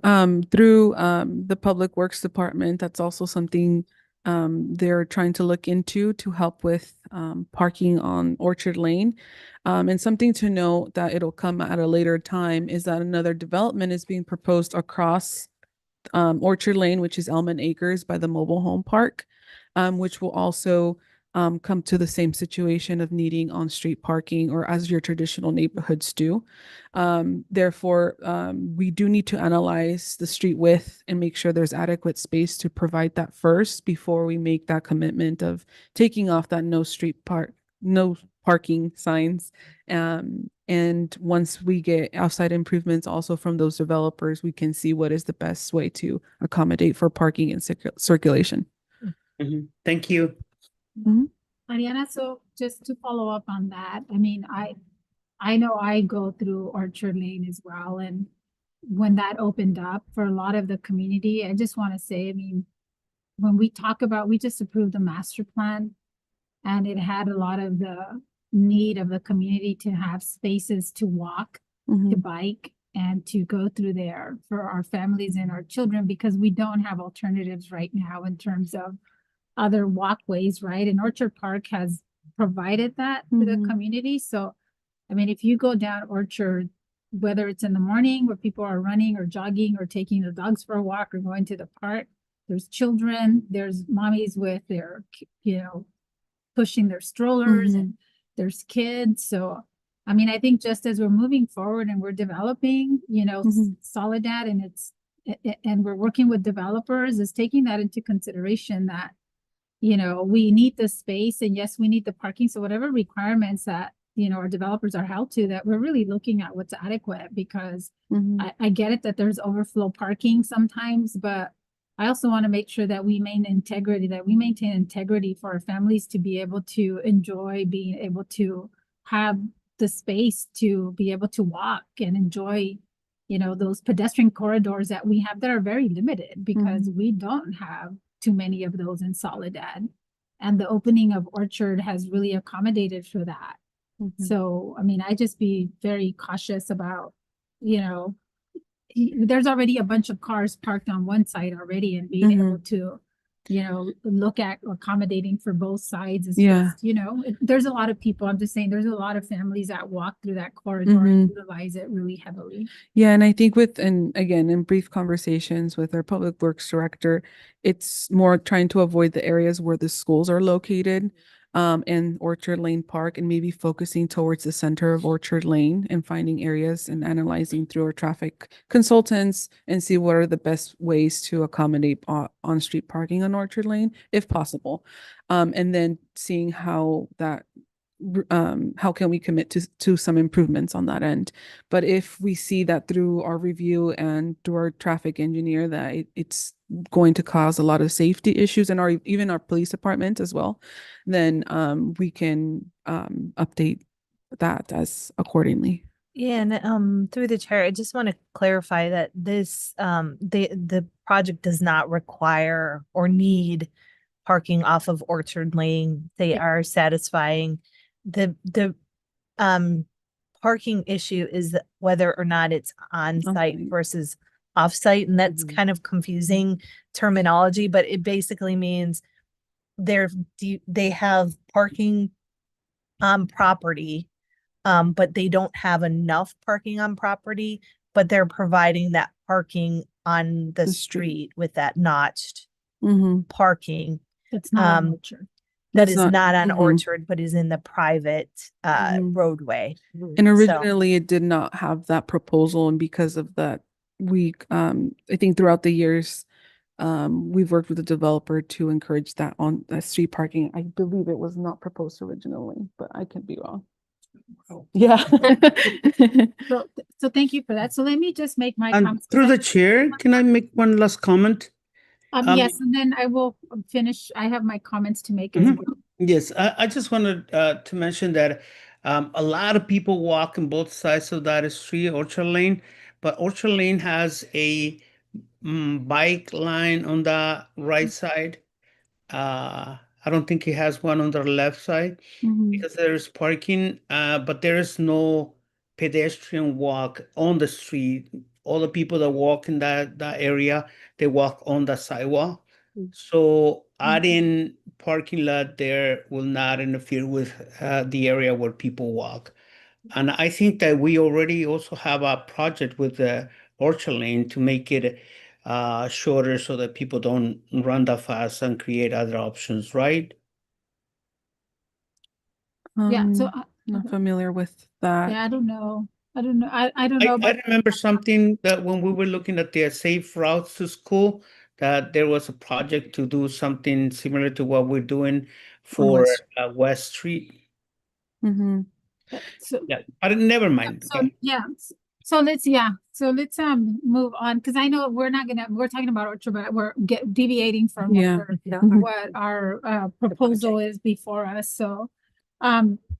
But moving just for me on this one, can you remind me, because this project has been in the works, what was the original proposal for this project? I think that was mentioned through the applicant that it was mostly multifamily units. How many units? You can just remind me, please. It was quite a long time ago. I wasn't here with that. Yeah. No, It's when, yeah, It's been, Over 20 years? no, no. 2017, 2018, when the project was Yeah. proposed. And I think the 61 units have been there for a while because that number is actually in our housing element as a Mhm. pipeline project. the 61. 61.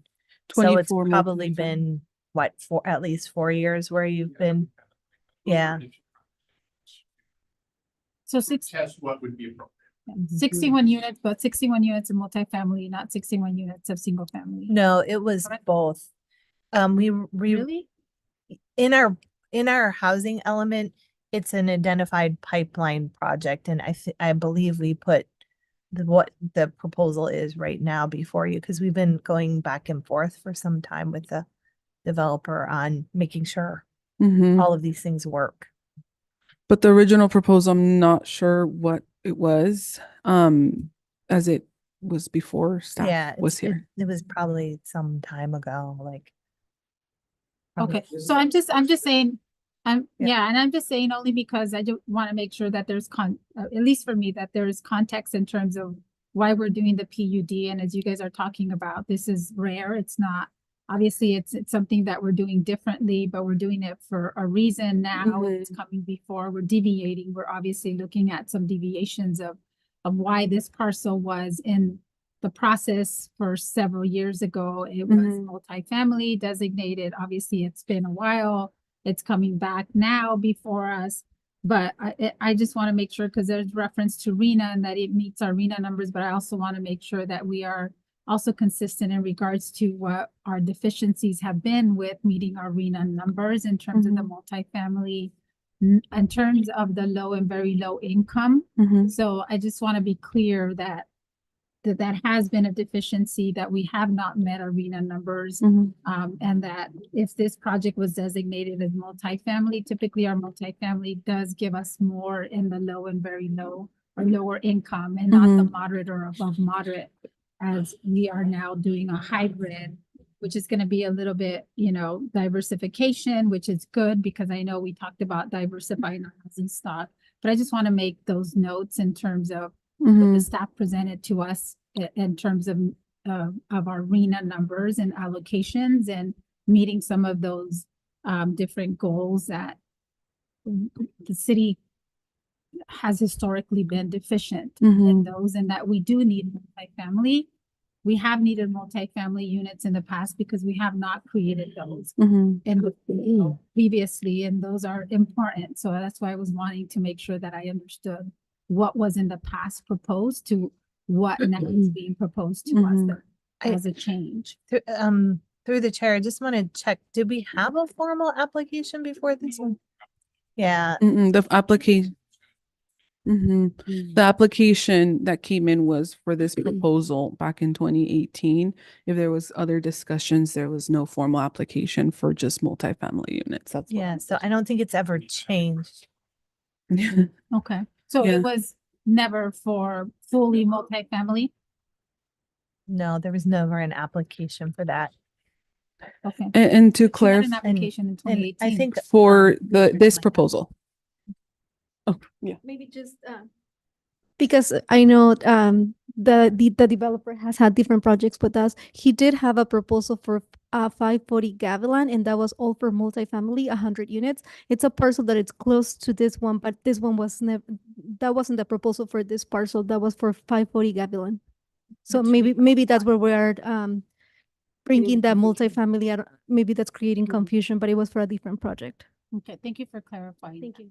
Okay, so I have a couple of questions, and in terms of so one, I'll start off by saying, I know we're doing a little bit different. I appreciate the diversification that we're doing something hybrid because we have talked about doing more smaller units, although it's still, I mean, the cost of 550 to 625 is still, it's still heavy. I mean, we talk about affordability and I'm just gonna say it that it still doesn't get us there, but it is, at least it is smaller units.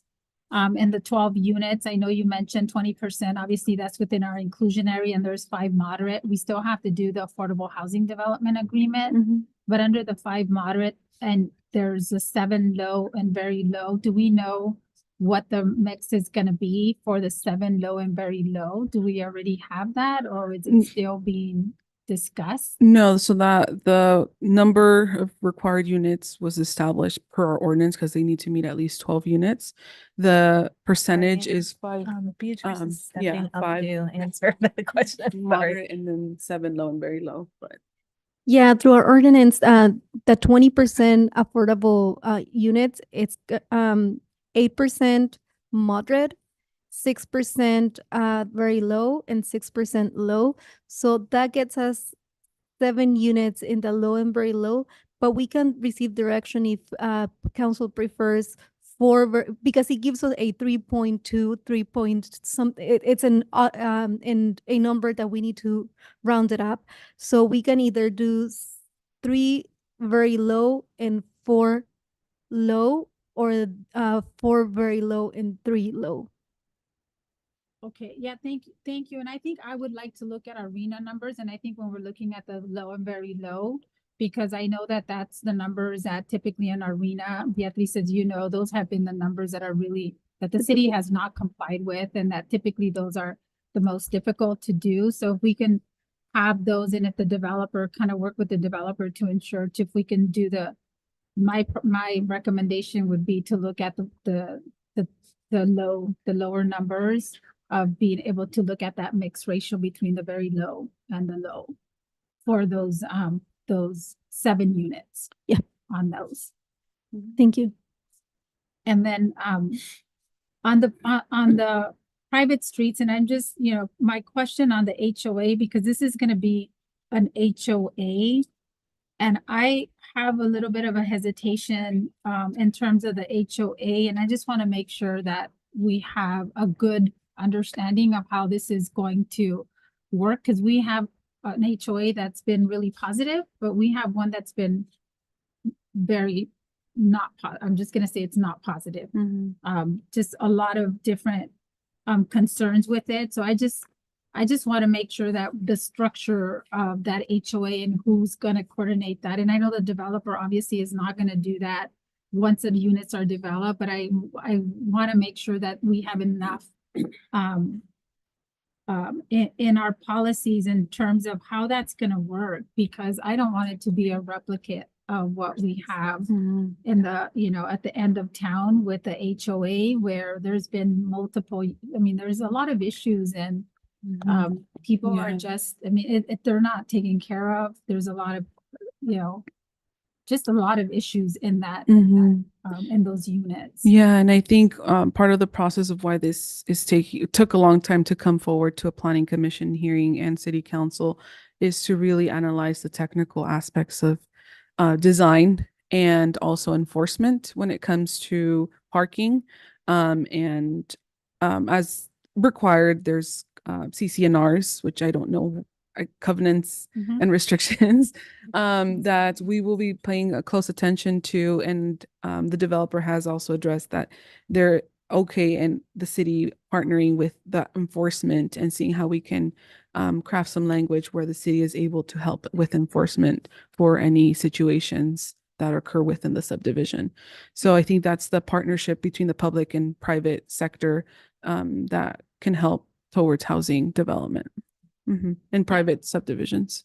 Yeah, and thank you for saying that, Ariana, because I think for me, my hesitation would be that if we do this and we do it without enforcement and without participation from the city, I don't want it to be the issue that we've had before, because the enforcement piece has been, I mean, we've had residents from that subdivision come before us in many multiple Mhm. years and asking the city to provide help and support with the enforcement, and we can't do it based on their HOA requirements. And it's been horrible. So if the city can include, if we can include that policy within this HOA, Mhm. I think that would be a benefit to make sure that the community is maintained and that the long-term enforcement and the well-being of the neighborhood and the families that are going to live there continues to be a positive one. Yeah, I just wanted to add into that because I not the first time I've heard that, and not the first time I've heard it from this council. It is what tends to be referenced are older subdivisions that you get better, we get better as time goes on, and we learn these lessons. And so you're not seeing new projects built with the lax, really what comes down to lax CCNRs within an HOA. And I believe this project is even conditioned that those are in place and approved through the city prior to the first building permit being issued. So there'll be a long run up to for you to have the opportunity to make sure that it's dialed in. And I know I myself or the developer seeing model ones that you said, hey, this works, and you want to share a model one with somebody and incorporate some of that. I think that's a positive thing all the way around. Yeah, thank you. Well, we do have a model one and we have a bad one, so. Well, you can give us a good one. Yeah. And I was that the one that you're referencing that is not the good one. I mean, I identify that as what not to do. Like that's very much ingrained in our process. So Yeah, thank Yeah. you. And my last question is, are we building concurrently then the multifamily with the single family homes, or can we phase in I know there's only gonna be 37 small single family lots, but can there be like a phased in because I want to make sure that when the single family homes are built, that we also ensure that the multifamily is built, so that lot isn't, those three lots or those three buildings are not left to be built at a later time if the developer obviously may be differently, so that there's a form of concurrency at some phase or some percentage of the build out of the single family homes. Which one jumped it on? So I say at this point that that's a conversation for a later time. Because we ran into this problem with parcel E, and so it's it's complicated. I have other solutions that I think also are for a later discussion, similar to parcel E, to address that issue. But the concurrency thing can be challenging based on financing and whatnot. So that's just a discussion we would have to have in more depth. Well, I think my challenge, and I appreciate that conversation, but I think when we're approving something that comes before us that is a deviation under a PUD, which obviously we can do, but that we also have the opportunity to put in different set of regulations. And my concern is that we provide the single families, but and we don't develop the multifamily. So I also want to make sure that if as a council, we're going to provide the approvals, that there is some assurance and some type of language that does provide some type of assurance that will be developed as part of this development that we are going to approve before we approve it. If we approve it tonight and there's no assurances or no language and conditions, then that may not happen. So that's my concern. So through the chair, I probably should specify, I think we're kind of muddling a little bit about the affordable housing piece with the entitlement piece. Typically, when you do an entitlement, because, with developers, you can't really predict how things are going to be developed over time. You don't necessarily condition the phasing because there's an economic reality. In this particular case, it's a very small infill development, but in terms of concurrency as it relates to the affordable housing, that affordable housing plan is going to be coming back both to the subcommittee for recommendation and to the council for approval. So right now, we are entitling, and especially in a PUD, it's very hard to phase because as you can see, like you're building all this backbone infrastructure, you're having to build the private road. So it's not really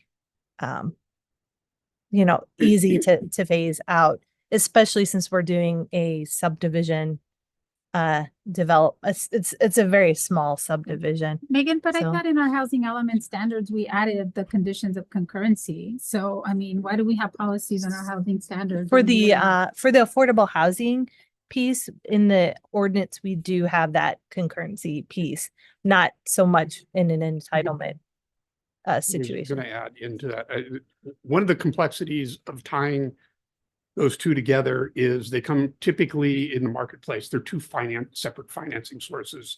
They're often even two separate builders. So to say, I'm going to get through half of the multifamily before you can get through the single family, it really hampers the project as a whole.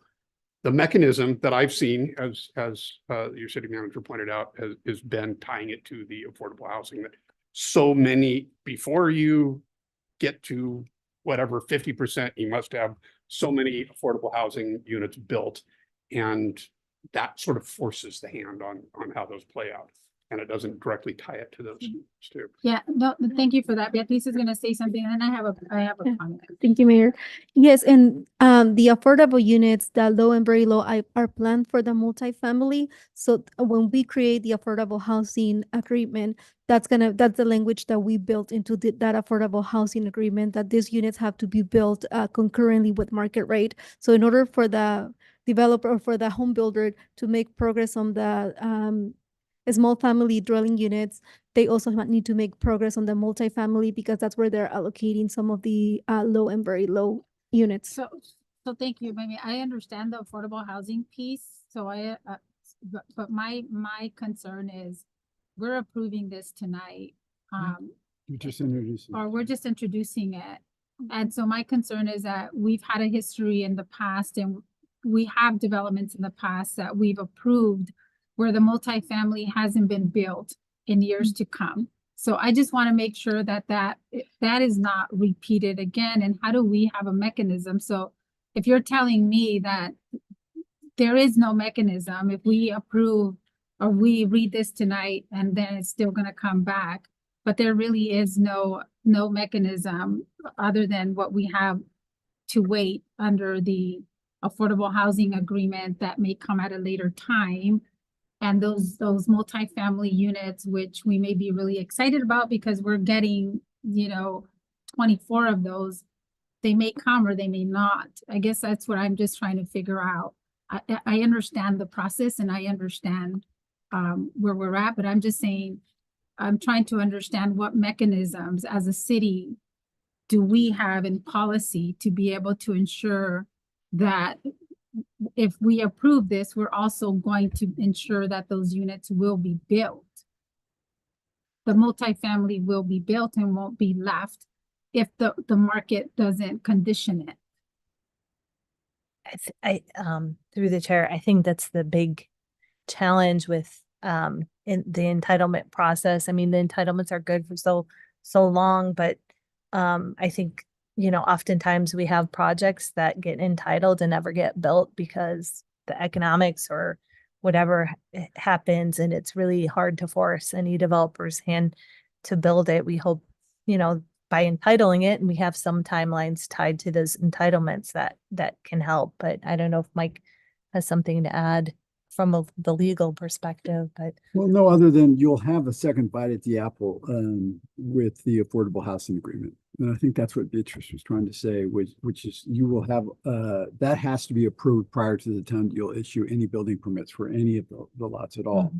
And so that's where, the council will have the ability to sort of draw the line in the sand and say, no, this is what we want. We want before X number of units go in, we want the affordable housing to be constructed simultaneously, or however you want to work it out, but you will have that opportunity. So the action that you're taking this evening and following up with at the subsequent meeting will not preclude your ability to negotiate the timing of the development of those units. And then just to clarify, this is a vesting map, which we still have to come back with a final map proposal.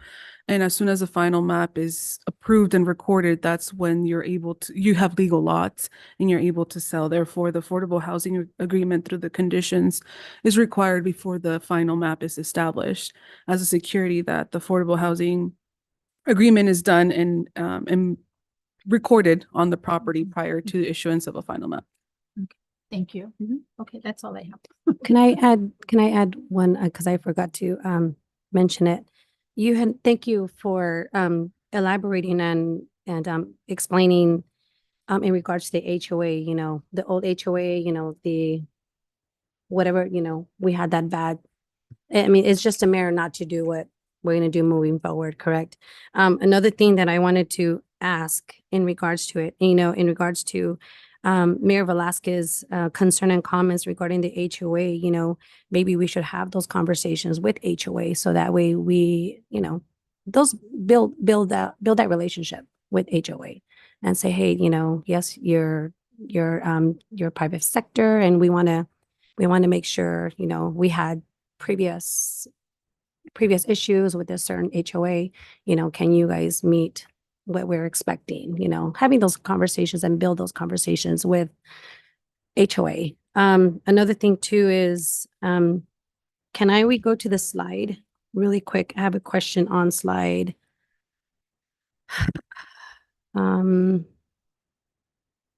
It was the ordinance one. That one. We are meeting the standards with ordinance, the subdivision ordinance, and in regards to that with the planning commission, they had mentioned a recommendation for an option 1 and option 2, correct? Can you go to that slide, please? So option 1, in order to meet the open space requirement, the developer provided a second proposal, which took away 2 rental units and went down to a total number of units of 59 instead of 61. And staff found that, again, maximizing the land and the number of units, it's best to go with the original proposal of 61. Okay. All right. I just wanted to clarify that. Thank you. Thank you. Yeah, and just to clarify the HOA, thank you, Councilwoman. But we don't enter into agreements with the HOA. That's not within our purview. That's between the developer and Yeah, the, but what we do look at is the CCNRs, which basically will have the conditions for the HOA, and one of them that we're working with is and we have to work with our city attorney to quite figure out, but that we would be able to do enforcement on the fire lanes. So I think that's my concern is with enforcement. Mhm. But the other components are within the HOA. With the neighborhood. Yeah, and within the property owners. So I mean, that'd be great if you had those conversations so that way we can move forward and not move back from our previous, past. So. Okay, council. So with that, then Mike, bring us back. So introduction of waiving of reading of the first reading by title only. So I need a motion to be able to introduce and waive of the reading. Correct. Okay. All we're doing tonight is waiving the reading of the entire ordinance, thank God, and then the first reading by title only, which we've already done. So I make a motion. I'll second. Okay, so we have a motion and we've already read by title. We already read the title. So we have a motion on the floor in a second. Okay, so we have a second. So can we have roll call, please? Yes. I didn't hear my name, but yes.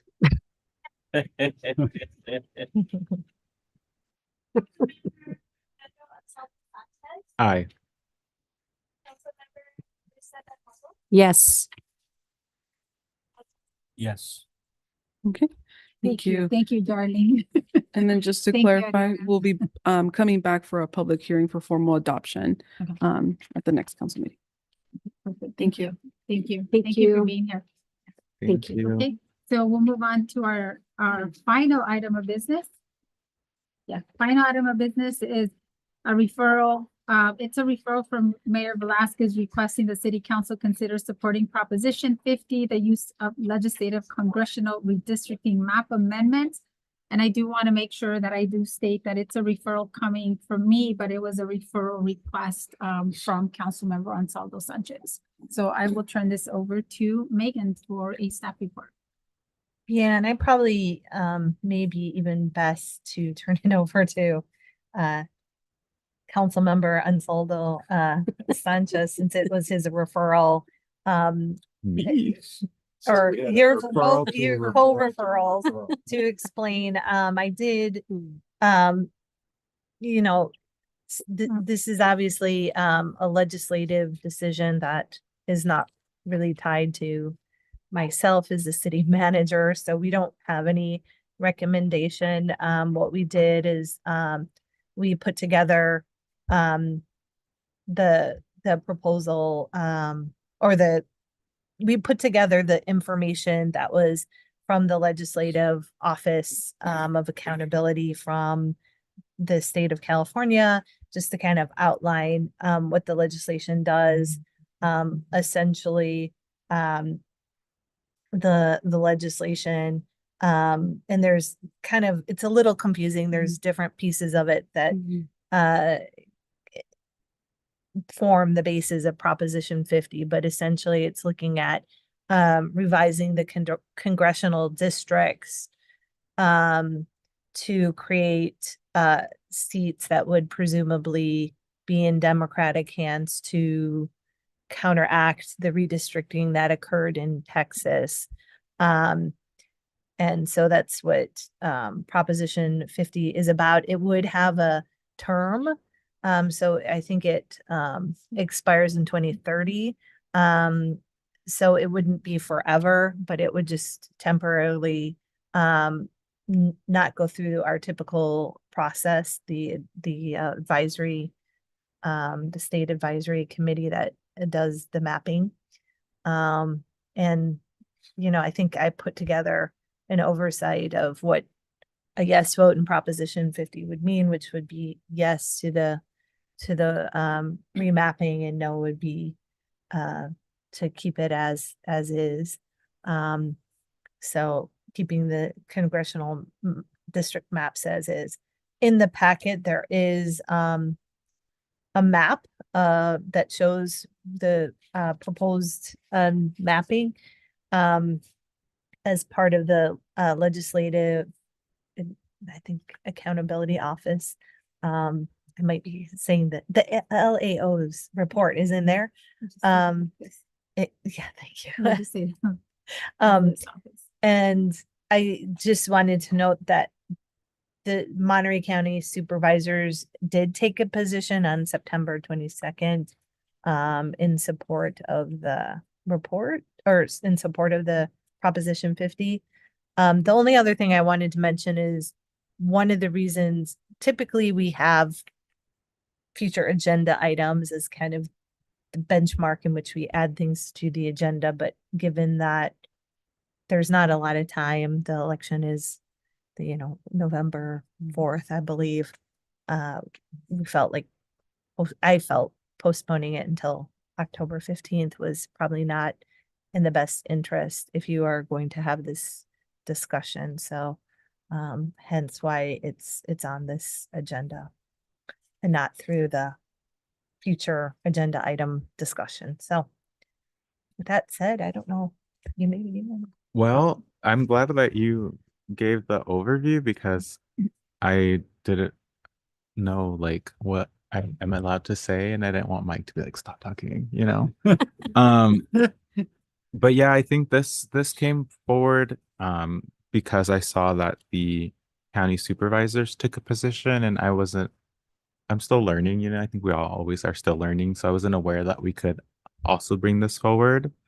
So I had brought this up to the mayor because I know that for adding things on the agenda does have to go through those future agenda items. And I kind of forgot that Mayor Pro Tem and I are on the legislative committee, so we could have brought this forward ourselves until after I had the discussion with Megan. So that's a good reminder for myself and for Mayor Pro Tem as well. But yeah, I think this is just to kind of, the proposition is to counteract the redistricting that happened in Texas, as Megan mentioned. And I think, you know, taking a stance on something like this would benefit the city because we do have a large population of folks that can be impacted by things like this. And I think we need to kind of speak up about certain things that are happening at the federal level. Just, I mean, even right now, with the current administration, the House of Representatives is refusing to meet, so they can't swear in Congresswoman-elect Adelita Grijalva from Arizona. So it's just like all these things that are going on that I feel like will affect a lot of folks and can affect folks here. And I think that's why it's important for us to support this. Yeah, thank you, Councilmember Ansaldo Sanchez. And then just for the council for future, I know that I learned as well that the council can take positions on propositions. We obviously can't lobby or do any of that on our city time, but we can take positions on some of the statewide propositions that are happening. So I think that's important for the council to be able to take note of that for future.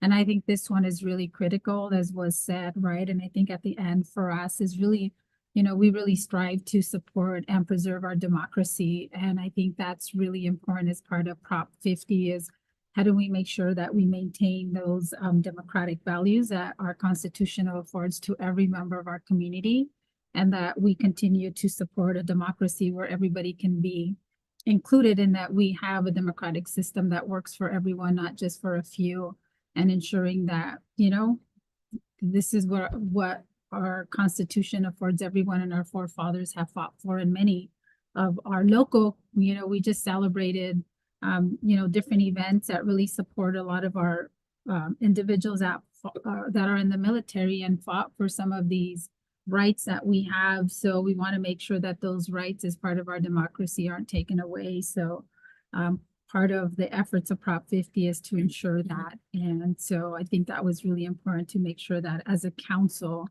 we ensure our community knows that we are taking a stance on legislative issues that have to do not with any position, whether you're a Republican or whether you're a Democrat, but that it really is about preserving the democratic values that we're all afforded under our Constitution, and preserving our democracy for all. So I think with that, there's no comments or questions. I know it's 10 o'clock, but if there's any comments or questions, we'll take those at this time, and then we can move forward with a vote. I have a question. Would that spike something for us to, I'm just kind of thinking, what are the benefits? Like, you know, in regards to what you mentioned, but would that spike something with City of Soledad? Like, oh, hey, they're supporting Proposition 50. What are the So would it spike something with the federal government to have repercussions against us? It's different than what we're already a sanctuary city. Will it be, I mean, different than that? I don't think so. I think at this point, especially with our government shutdown that we see now with the tension, I think, you know, one of the things, I don't think it'll, we're a sanctuary city already. We've been we have a resolution as a sanctuary city. Will this impact what the federal government can, you know, how the federal government will come to against Soledad? I don't anticipate it. I know we're a small fish in a big pond with a lot of bigger cities. I don't know. I think we're in a very volatile kind of situation. I can just say I don't think so, but I can also say, oh, you know, I can turn to my city attorney and say, can you give us some guidance? But I don't think so. I mean, we're already declared a sanctuary city, and we did that back in 2017. And we haven't seen very much repercussions. We have federal funds, but we have federal small, at least from my understanding, Megan, and correct me if I'm wrong, a small set of federal funds that we have with some of our, for our police department, but we don't have a big set of federal funds. I think we get more funding from our state government than we do from the federal government. However, I do want to say to this body that we, you know, Megan and I were part of a discussion with the Board of Supervisors and the other mayors throughout the South County region. And the county provided an impact in terms of a lot of the social safety services that our community is going to be impacted by with, you know, just the federal government, right? And what's happening now with some of the proposed cuts under the HR1 budget and some of those discussions. And our community, because of our demographics and because of where we're at in our rural Monterey County, many of our community members are going to be impacted. And a lot of those social safety net programs that our community members rely on are going to be, you know, severely impacted, impacted and cut. And we even heard from our housing authority executive director, right, in terms of some of the loss to some of the potential under the voucher program through some of the federal assistance. And it is going to impact, she said 500 families throughout Monterey County, but she's going to give us some more details. So I think for me, I mean, we can take a look at what the risk could be, or we can take a look at how do we support and defend the families that we represent when 90% of our community is Latino, when our household income is under 69%, 69,000 annual household incomes, when the majority of them work in agriculture, when a lot of the programs that they have for safety net programs will be impacted. Okay, so I don't know, Mike, if you want to add anything to that. No, I mean, there is a risk. I don't know if the risk is any greater than the risk that we already are under with respect to having declared ourselves a sanctuary city and so forth. So, but it's hard to measure what the risk is. So. Okay. I just kind of throw that because of what's going on with administration. And I know it was good to bring that up, but it's just, if I was able to explain it to someone who's going to ask me, I just want to make sure that I know, you know, why we're doing that and, you know, approving all that stuff, because, you know, you never know, you know. Yeah, no, good question. Thank you. Any additional comments or questions? Just, I have one. I would like to know exactly what we're voting. Just to remind me, what are we voting? Are we voting in supporting measure 50? Yeah, Proposition 50? Yeah, so the resolution that's been prepared is in support of the city's support of Proposition 50. And then are we sending this just a proclamation, or are we sending this to somebody, or it's just a city proclamation? It would be a resolution. Resolution, okay. And then I would assume that we would share it with our lobbyist, Townsend, and then they would determine where it would be best to circulate that, and maybe we're added to a list. Okay. And we'd certainly share it with the county, basically to show a support also of the county's first move in support of Prop 50 as well. Okay, and just as a reminder, many of us already individually are supporting 50 and trying to help in promoting that. So I don't think it will have that much of a heart or anything against us already, that we are already in it. So many of us are already supporting it. So I think it is a good way to show solidarity with many of our brothers and sisters that are in the fight and that are pushing to get this legislation passing. So yes, let's move on.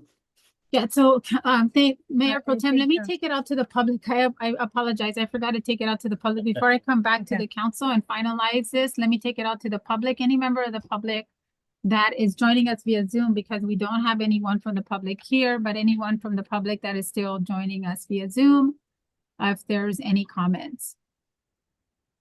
Okay, I see no comments from, I see no hands raised, so I will close the public portion of the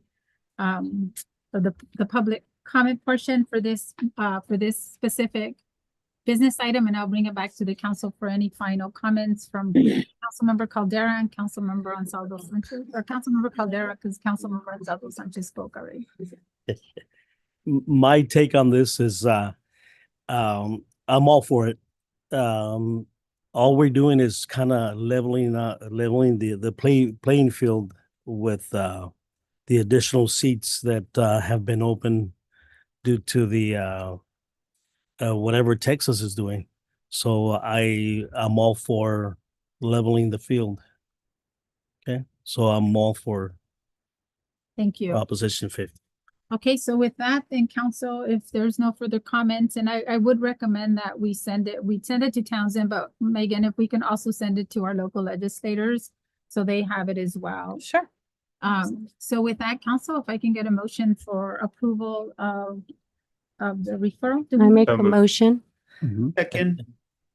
Okay, so first, Councilwoman Buñuelos, and And second by everybody wanted to jump Councilmember on it. Ansaldo Sanchez.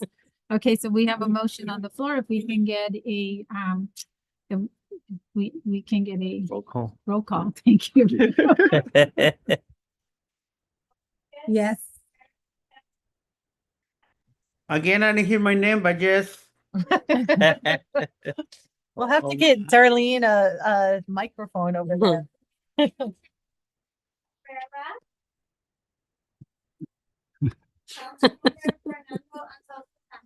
Aye. Yes.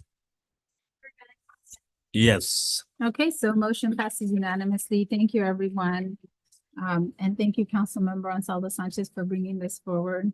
So we will move on now to mayor reports and acknowledgements. So I will be brief on mine because I typically write all of my meetings, and it's just been a busy time. So the last time we met, it's been a while. I'll start off with just saying that last night, I was part of a panel that was put together. Let me find my Dorothy's Place.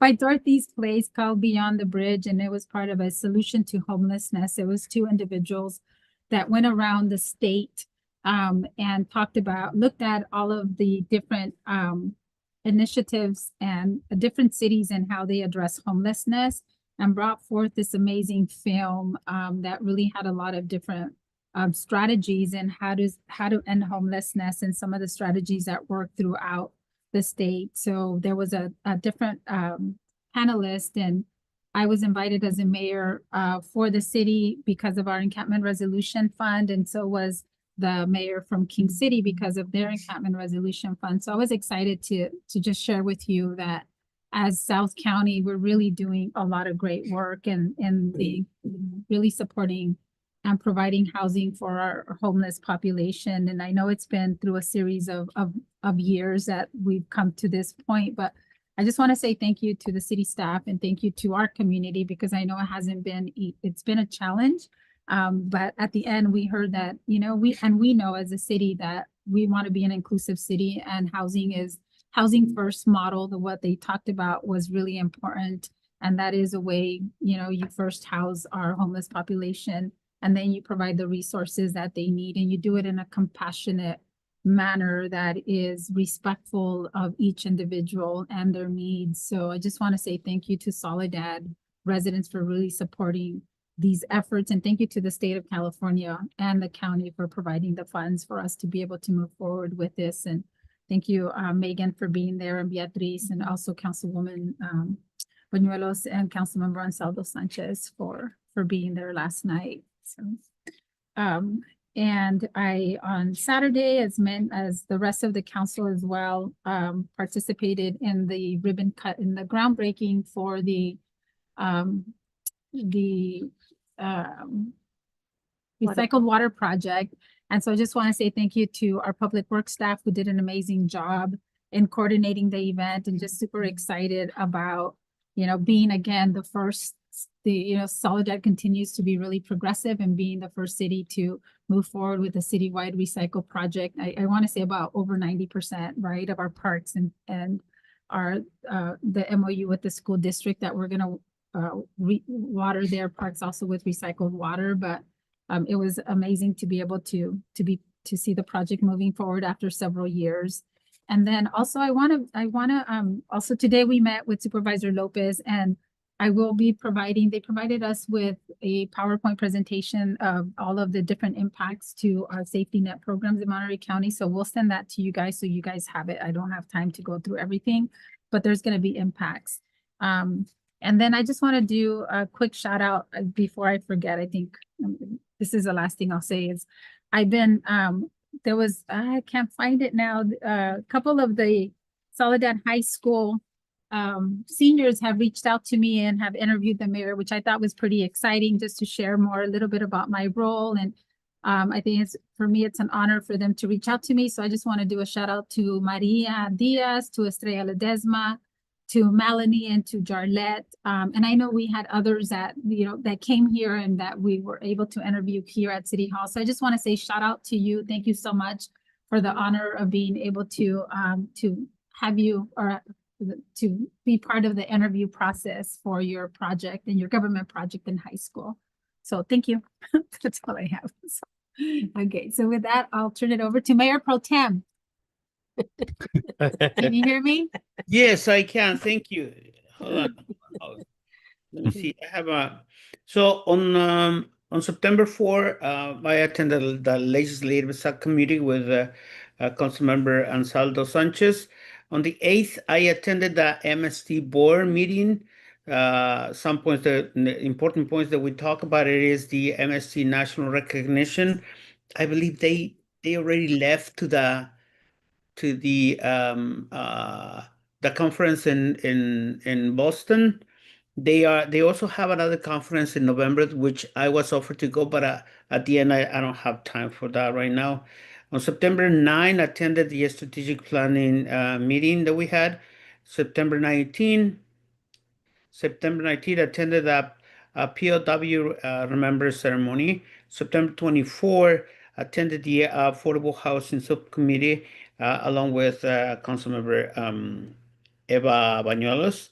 September 26, attended a COPA meeting in Greenfield with over 67, almost 70 people. We did a couple of exercises expressing our concerns. A lot of people from Greenfield were worried about their water treatment plant and the possibility of having to pay a lot more money for their utilities. Supervisor Lopez was present and was the speaker.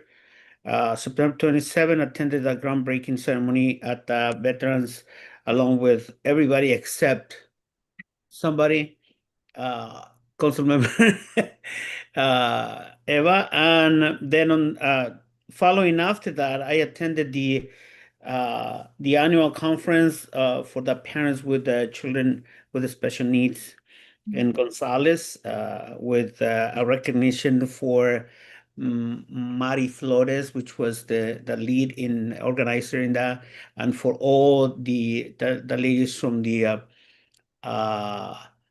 Líderes Campesinas and Mujeres en Acción and many other parents that continually search for ways to improve themselves about how to understand their children. And also that gave me the opportunity to see what they're going through, since ourselves are going through the situation with my father. And even though there's different situations, we can learn from each other. Then on early today, I had one of the seniors, high school senior, interview me for his history class. And I didn't mention the briefing with Megan yesterday. Yep. Thank you. More than 3 minutes? Yeah. Yep, you're right on time. Okay. Okay, so Councilmember Caldera. I do have a few items. I didn't think we went back all the way back to September the 9th for the strategic planning. But anyways, I attended that. On the 27th, I attended the groundbreaking for the recycled water project. That same day, I stopped in and visited with the group of people that were doing the recycling over at the high school. September 30th, I met with Megan for the briefing. And actually on the 26th, we did an interview with, well, they interviewed me for a high school project. And I believe I have another one coming up tomorrow, I believe. And then the 18th, I broke my wrist. Anyways, all done. Thank Thank you. Councilmember Gonzalo Sanchez. On the 18th, you broke your wrist. Dang. Okay.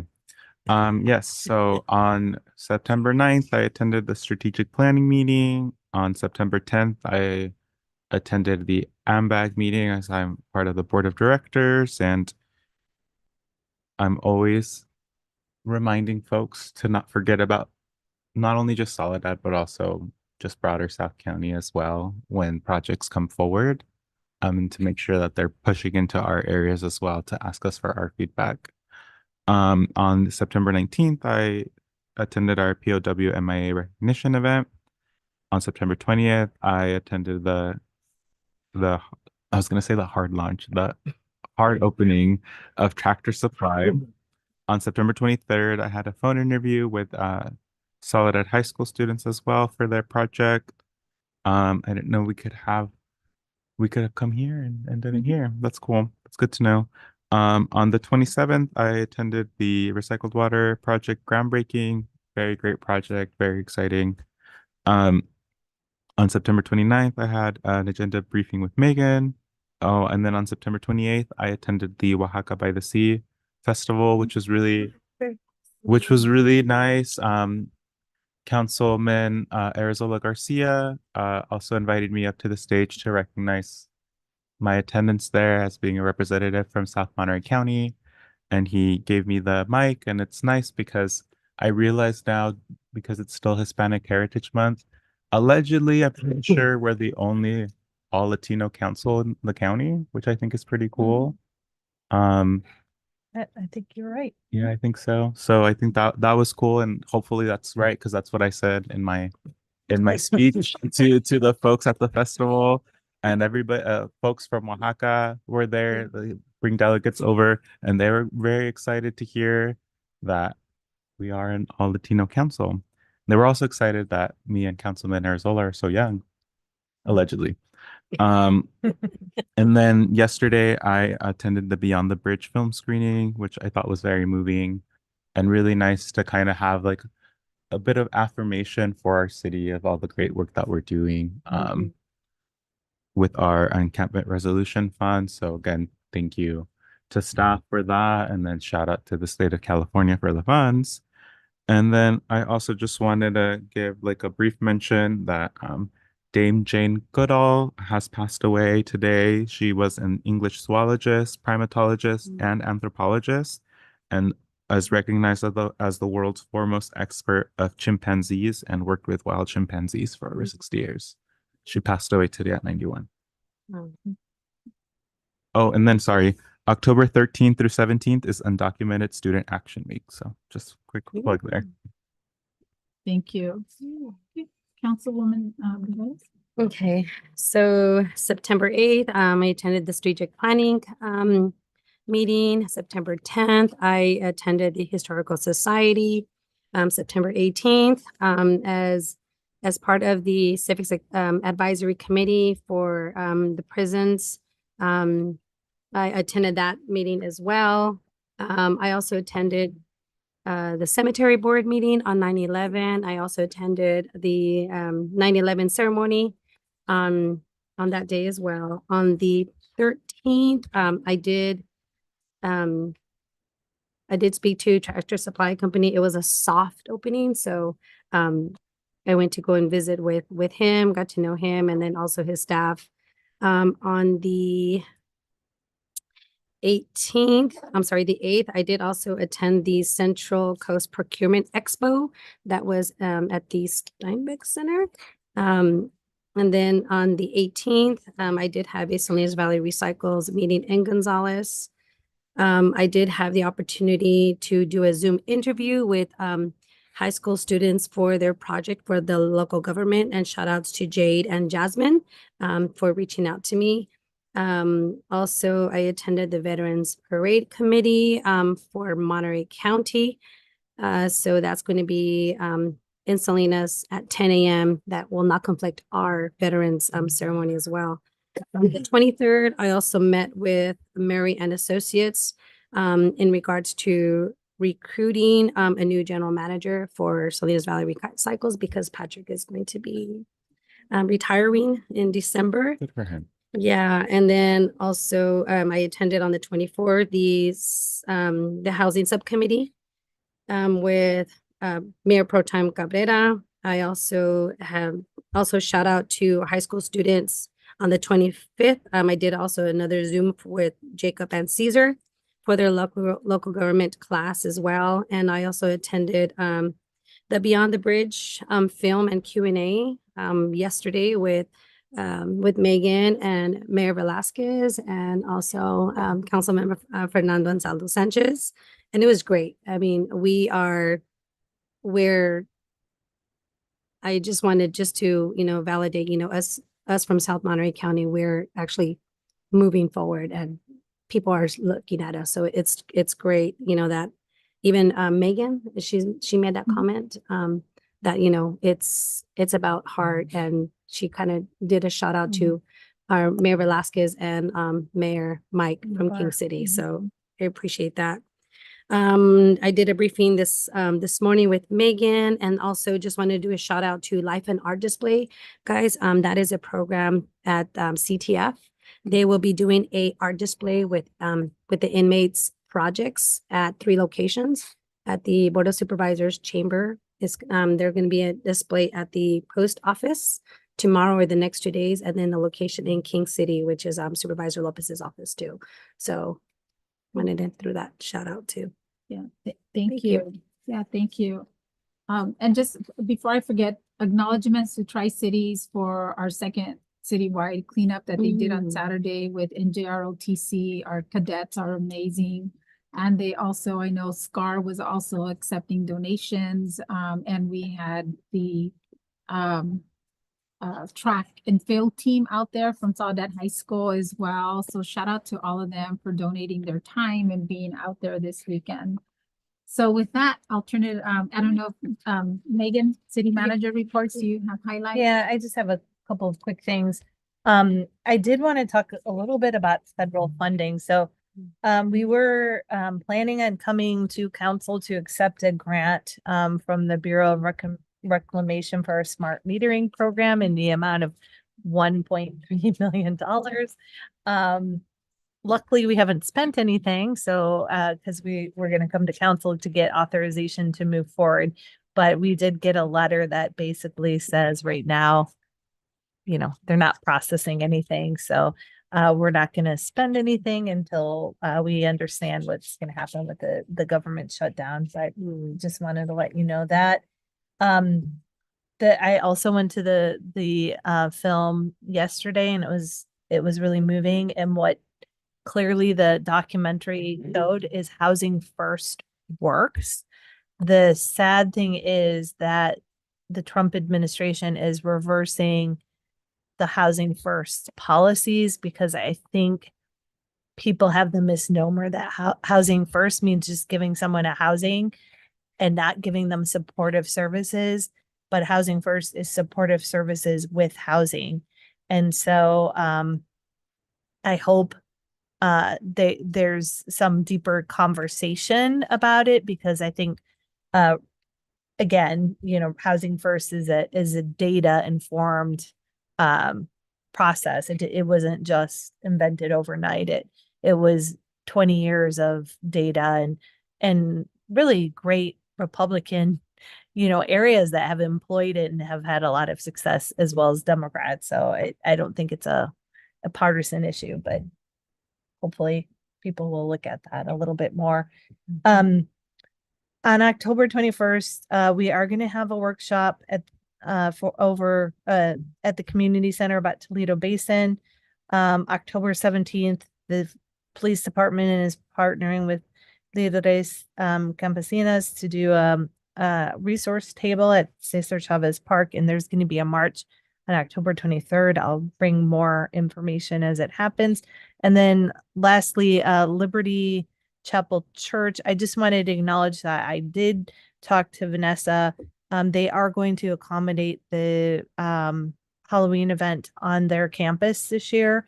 But we're going to sit down and work together on a plan for future years. And for the public, we had a conflict with our El Día de los Muertos and Harvest Fest.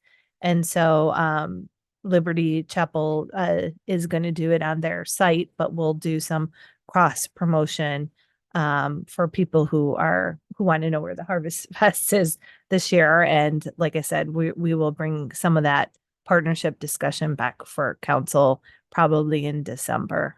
And that's it. Megan, could I mean, part of the sponsorship, all of that's going to come back. So we'll be able to have a in conversation in about what the council wants to.